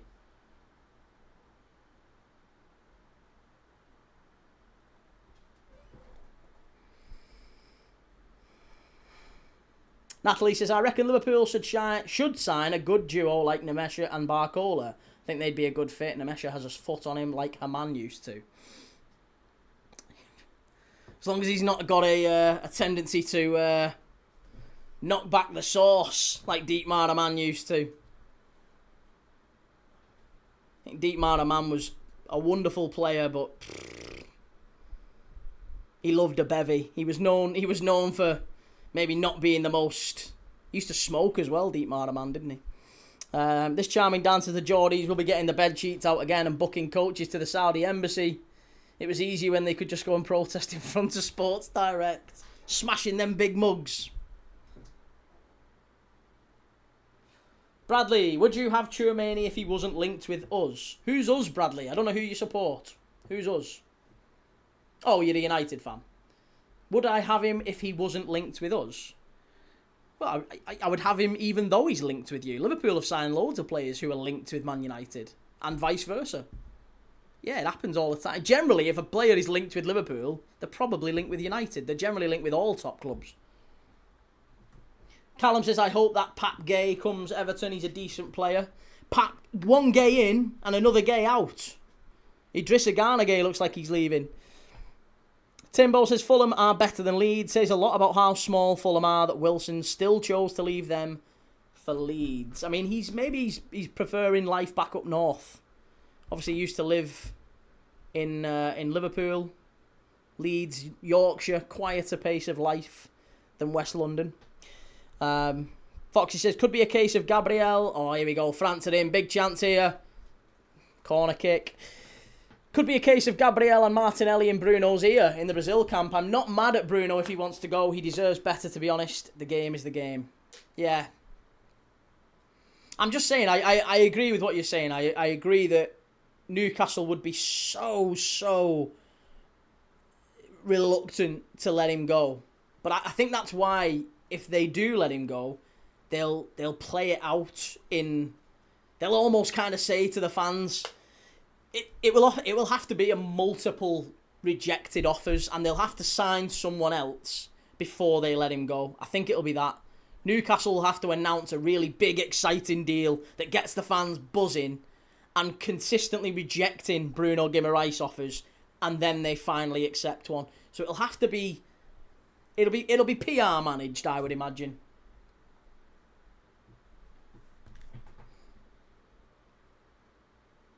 Could be worse. Rooney gets on the sauce, then goes looking hard to publicly damage his marriage and the club's reputation. Hey, I mean, to be fair, Rooney, for the most part, still turned up at the weekend, didn't he?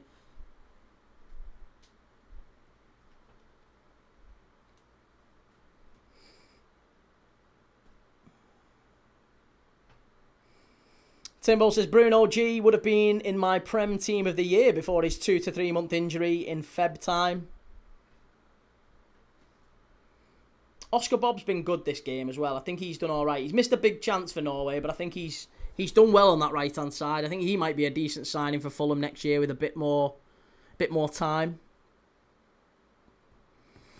They can replace the outgoings with Agate. He'll be up for grabs if you're quick, Newcastle. Agate to Newcastle. Do you know what? I still think there's a player in there with Agate. I really do. I know he's kind of like much maligned, a little bit like Gakpo is at Liverpool. I really think Agate can be a good player for someone. In the right system, I think he's a maybe he's not world class, but I think you put him at Newcastle or somewhere,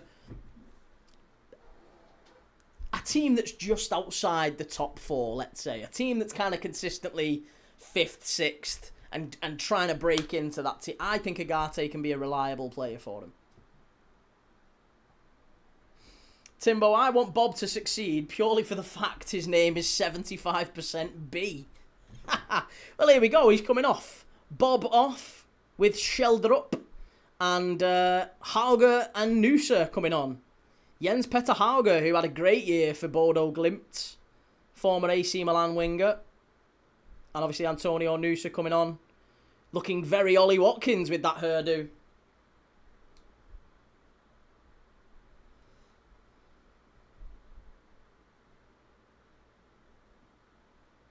Natalie, is it worth any player going to Man City if they end up getting 115 charges levied against them with repercussions? Also, City buy players just so other teams can't have them, like Calvin Phillips. Is it worth players going there? I think there's probably questions being asked. Like, I'm sure if you're a player talking to Manchester City, you're probably thinking about that to some extent, like how... But then again, I'm sure City will be saying to all of these players, oh, no, it's nothing's happening. No, it's fine. Nothing's happening. Nothing's going to happen. But I don't believe City know. I don't believe City... If there has been a decision made on the 115 charges and every... respectable source has said there has already been a decision made. The independent review panel have made their decision. They've made their judgment. They know what the punishment is, but it's limited to 2 or 3 people who know what it is and what's happening with it. And there's been a delay on when it's going to be announced. So I don't believe City know about it, and therefore I don't believe any other clubs know about it or any other players. It's probably going to be imperative that news doesn't get out, so it'll be subject to all sorts of,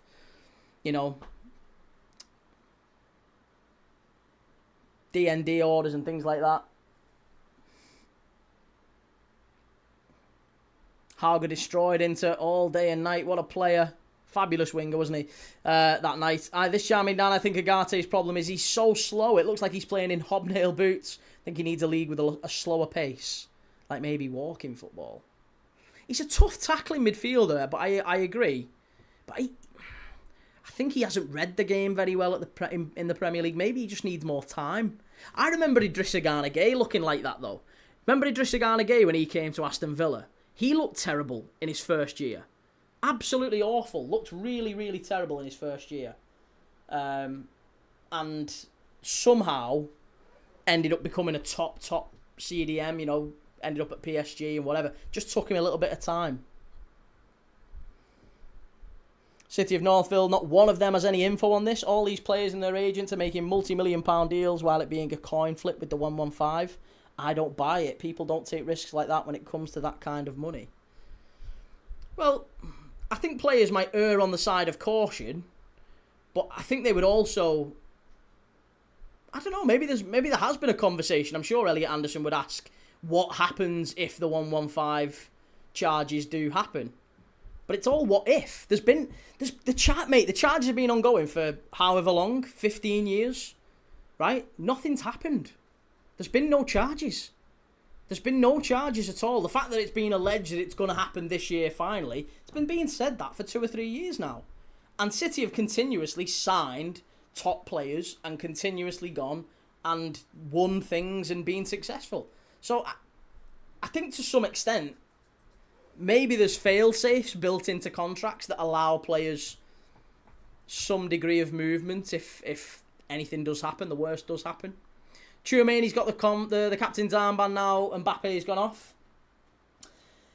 Yeah, Iliman Ndiaye scored for Senegal 5-0.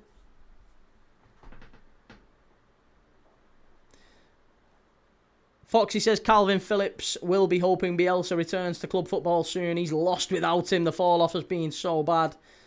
Agate's perfect for Serie A. Italy always suits Uruguayans. I tell you what, speaking of players joining Serie A clubs, I am absolutely delighted that Goncalo Ramos has gone to Milan. I've been banging the drum, the Goncalo Ramos drum. I've been banging it for so long. He is too good to be sat on the bench at PSG. I think he's a wonderful striker, and Milan need a really good centre-forward. I think he's a really, really top player. So he's 75 million euros, I think it is. That's a really, really top signing for Milan. He'll do well there. And that might be the start of Milan getting back to their best.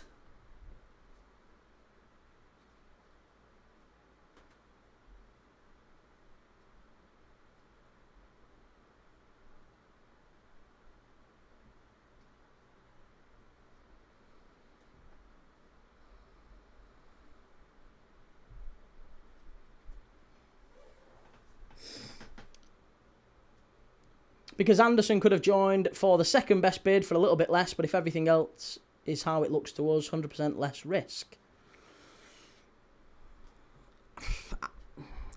I don't know. Again, I think there's, to some extent, players will probably be quite relaxed about what happens because there's probably mechanisms built into their contracts that allow them some... I mean, do you know what? Would it be surprising? Let's say, would it be that surprising if, after all this comes out, let's say City are given the worst possible punishment, right? We don't know what that is, but let's say City are relegated as a result of the 115. Just for a moment, let's assume that's the case. City are relegated. Would it be mega surprising if we found out that for years all of their players had been having clauses inserted into their contracts to kind of convince them to keep signing contracts and keep signing for the club and to kind of just reassure them, here's something to de-risk it for you, to mitigate that risk. We will put in a clause that allows you to move for X amount if we are relegated. If we are left out of the Champions League for 2 seasons running, you can leave for this release clause. I wouldn't be surprised if that mechanism was in there. And it might be. It genuinely might be. But we just don't know about it because we don't necessarily know intimately about all their contracts. And that clause only becomes active if City get mega punished. Ian says this is absolutely happening, 100% key, spot on. Wouldn't surprise anyone, would it? Really wouldn't surprise anyone. Natalie says City offer the world but end up giving nothing. Bought Grealish and didn't use him. But the first time he was integral to Villa and they suffered with his exit. They've too much money and buy out smaller club talent. I mean, Grealish still won a treble, didn't he? A little bit like Torres going to Chelsea. Torres went to Chelsea, won everything there was to win, but he wasn't the player that he was at Liverpool. He was a bench player for the most part. Dylan says, there goes my builder for Senegal. Less than 5 goals. That was a bold choice, especially when Iraq got a player sent off after 10 minutes. Foxy says, here's one for you. Keep an eye on Serie A. Fiorentina signed Brazilian centre-back Vieri from Gremio. A lot of potential. Well, I will watch a lot of Fiorentina next season. As you know, they are my Italian side. We'll be watching a fair bit. On the Matchday Tavern, we're going to be doing lots and lots of club football once the World Cup finishes. More football than anyone else. We'll be doing all of the Europa League, Champions League, Conference League qualifiers that start at the end of July. Once the World Cup final is July the 19th, Hearts are playing in the Champions League qualifier a couple of days later. Kate says, love their purple kit. Brilliant, isn't it? Yeah. One of my favourites as well. City of Northville says, but let's say City did that. How could City financially survive that loss level?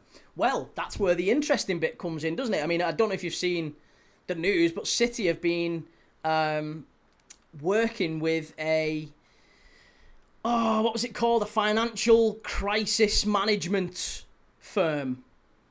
They were employing... I'll find the article. And share it. They were working with like an expert firm of financial crisis management, and they employed them, and it was about exactly what companies do when they are expecting significant losses, kind of thing. And that just set my mind racing. So I was like, why would City even be working with a company like that unless there was maybe a little bit of a plan, a little bit of let's plan for the worst and hope for the best. So there's certainly something in City's mind that thinks they might be getting the book thrown at them. Even if it doesn't indeed happen. Key interesting fact, Cantona never got on with Deschamps because he blamed him for getting knocked out of the 94 USA World Cup. He called him the water carrier. I mean, to be fair, that name stuck with him, and I think it ended up being exactly what he was a fabulous player, Deschamps. If all these players had an escape clause, City then sell them all for a loss, plus has the salary issues and the revenue loss issues that every relegation team have. They do, but they would still have the golden goose that they have anyway, which is owners willing to put a huge amount of money into the club, and they would always have that. That's the big thing. They've got owners that are willing to write off huge amounts of losses to continue to fund the club. They wouldn't be a massive disadvantage as a result of that. There might be mechanisms built in. I'm sure they've done this financial homework, haven't they? They'll probably looked and gone, okay, let's say City get relegated, Haaland in the current market, we bought him for 60 million. Maybe it's not a loss. Even if City were in, let's say City were in the Championship next season, Haaland's on the market, how much does he go for? Even knowing City have to sell, he's still going for 130, 140 million, isn't he? Oh, what a goal! It's there, it's 4, it's Doué. 94th minute, excellent header from Doué, and he's on the score sheet as well. Dembele hat-trick, Doué with the 4th. There you go, excellent finish.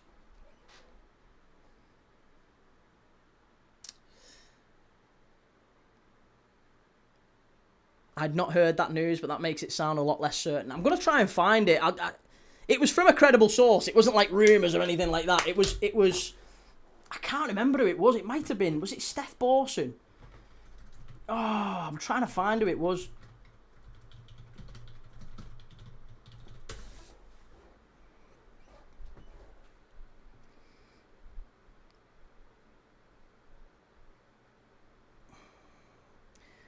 Yeah, I'll find the link. I'll find the link. Must have been it was ages ago now. It was about 6 months ago.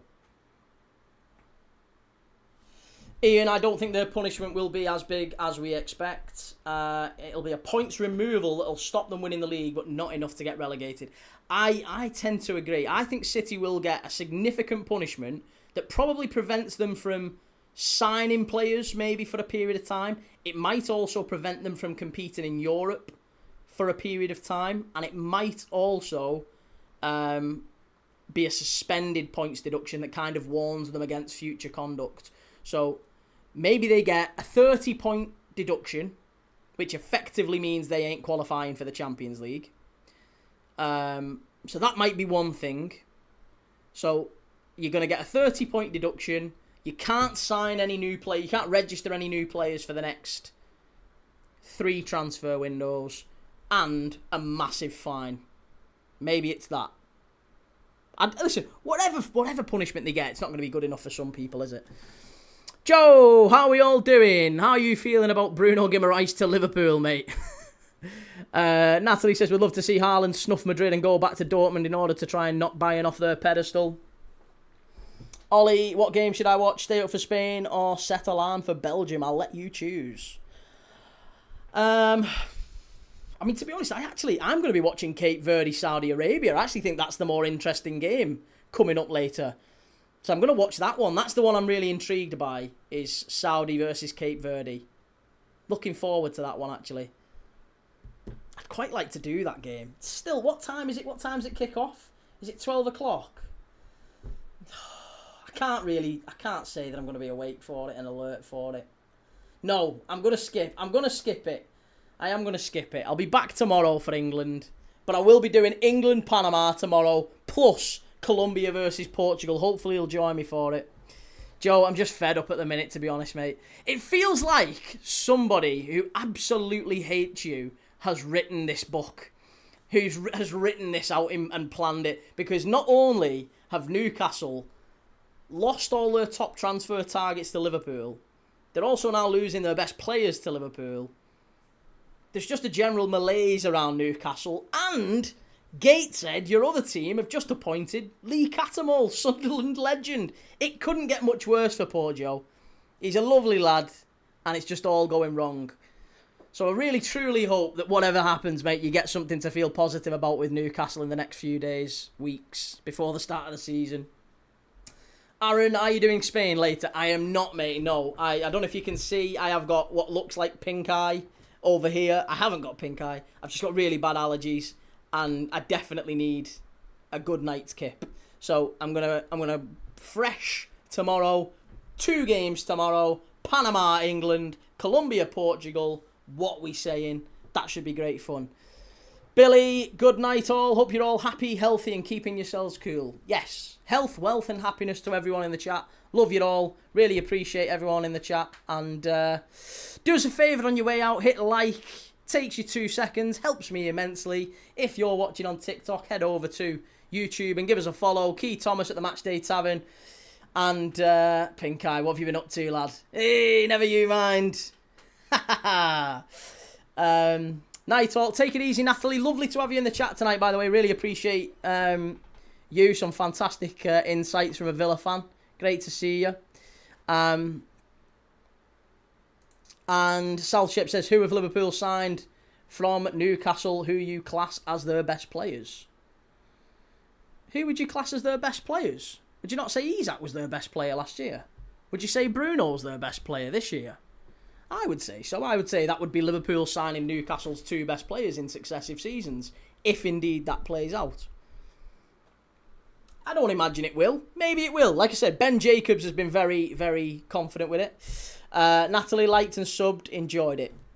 Really appreciate that. Great to see you. Hopefully see you in games coming up. We're live every day. This is what we do. Did 500 games last year. More watch-alongs than anyone else. We're live every single day. Sometimes once, twice, 3, 4 times. According to TalkSport, Liverpool could get Camavinga, says Sarah. Very nice. Well, that's going to be me for the night. What's Callum saying? Why would you want Bruno? He's like 30 now. He's 28. He's 28. And one thing Liverpool desperately need in that midfield area is experience and leadership. We have none. Honestly, Liverpool, I would run through brick walls to have Bruno Guimaraes in that midfield. And it's not because I think he's a terrific player. We just need that sort of like a leader. A real leader. A real leader. Right. Lots of love, everyone. Have a lovely night. And I will see you all tomorrow. England, Panama. Followed by Colombia, Portugal. Enjoy your Friday night. I'll see you all soon. Ta-ra.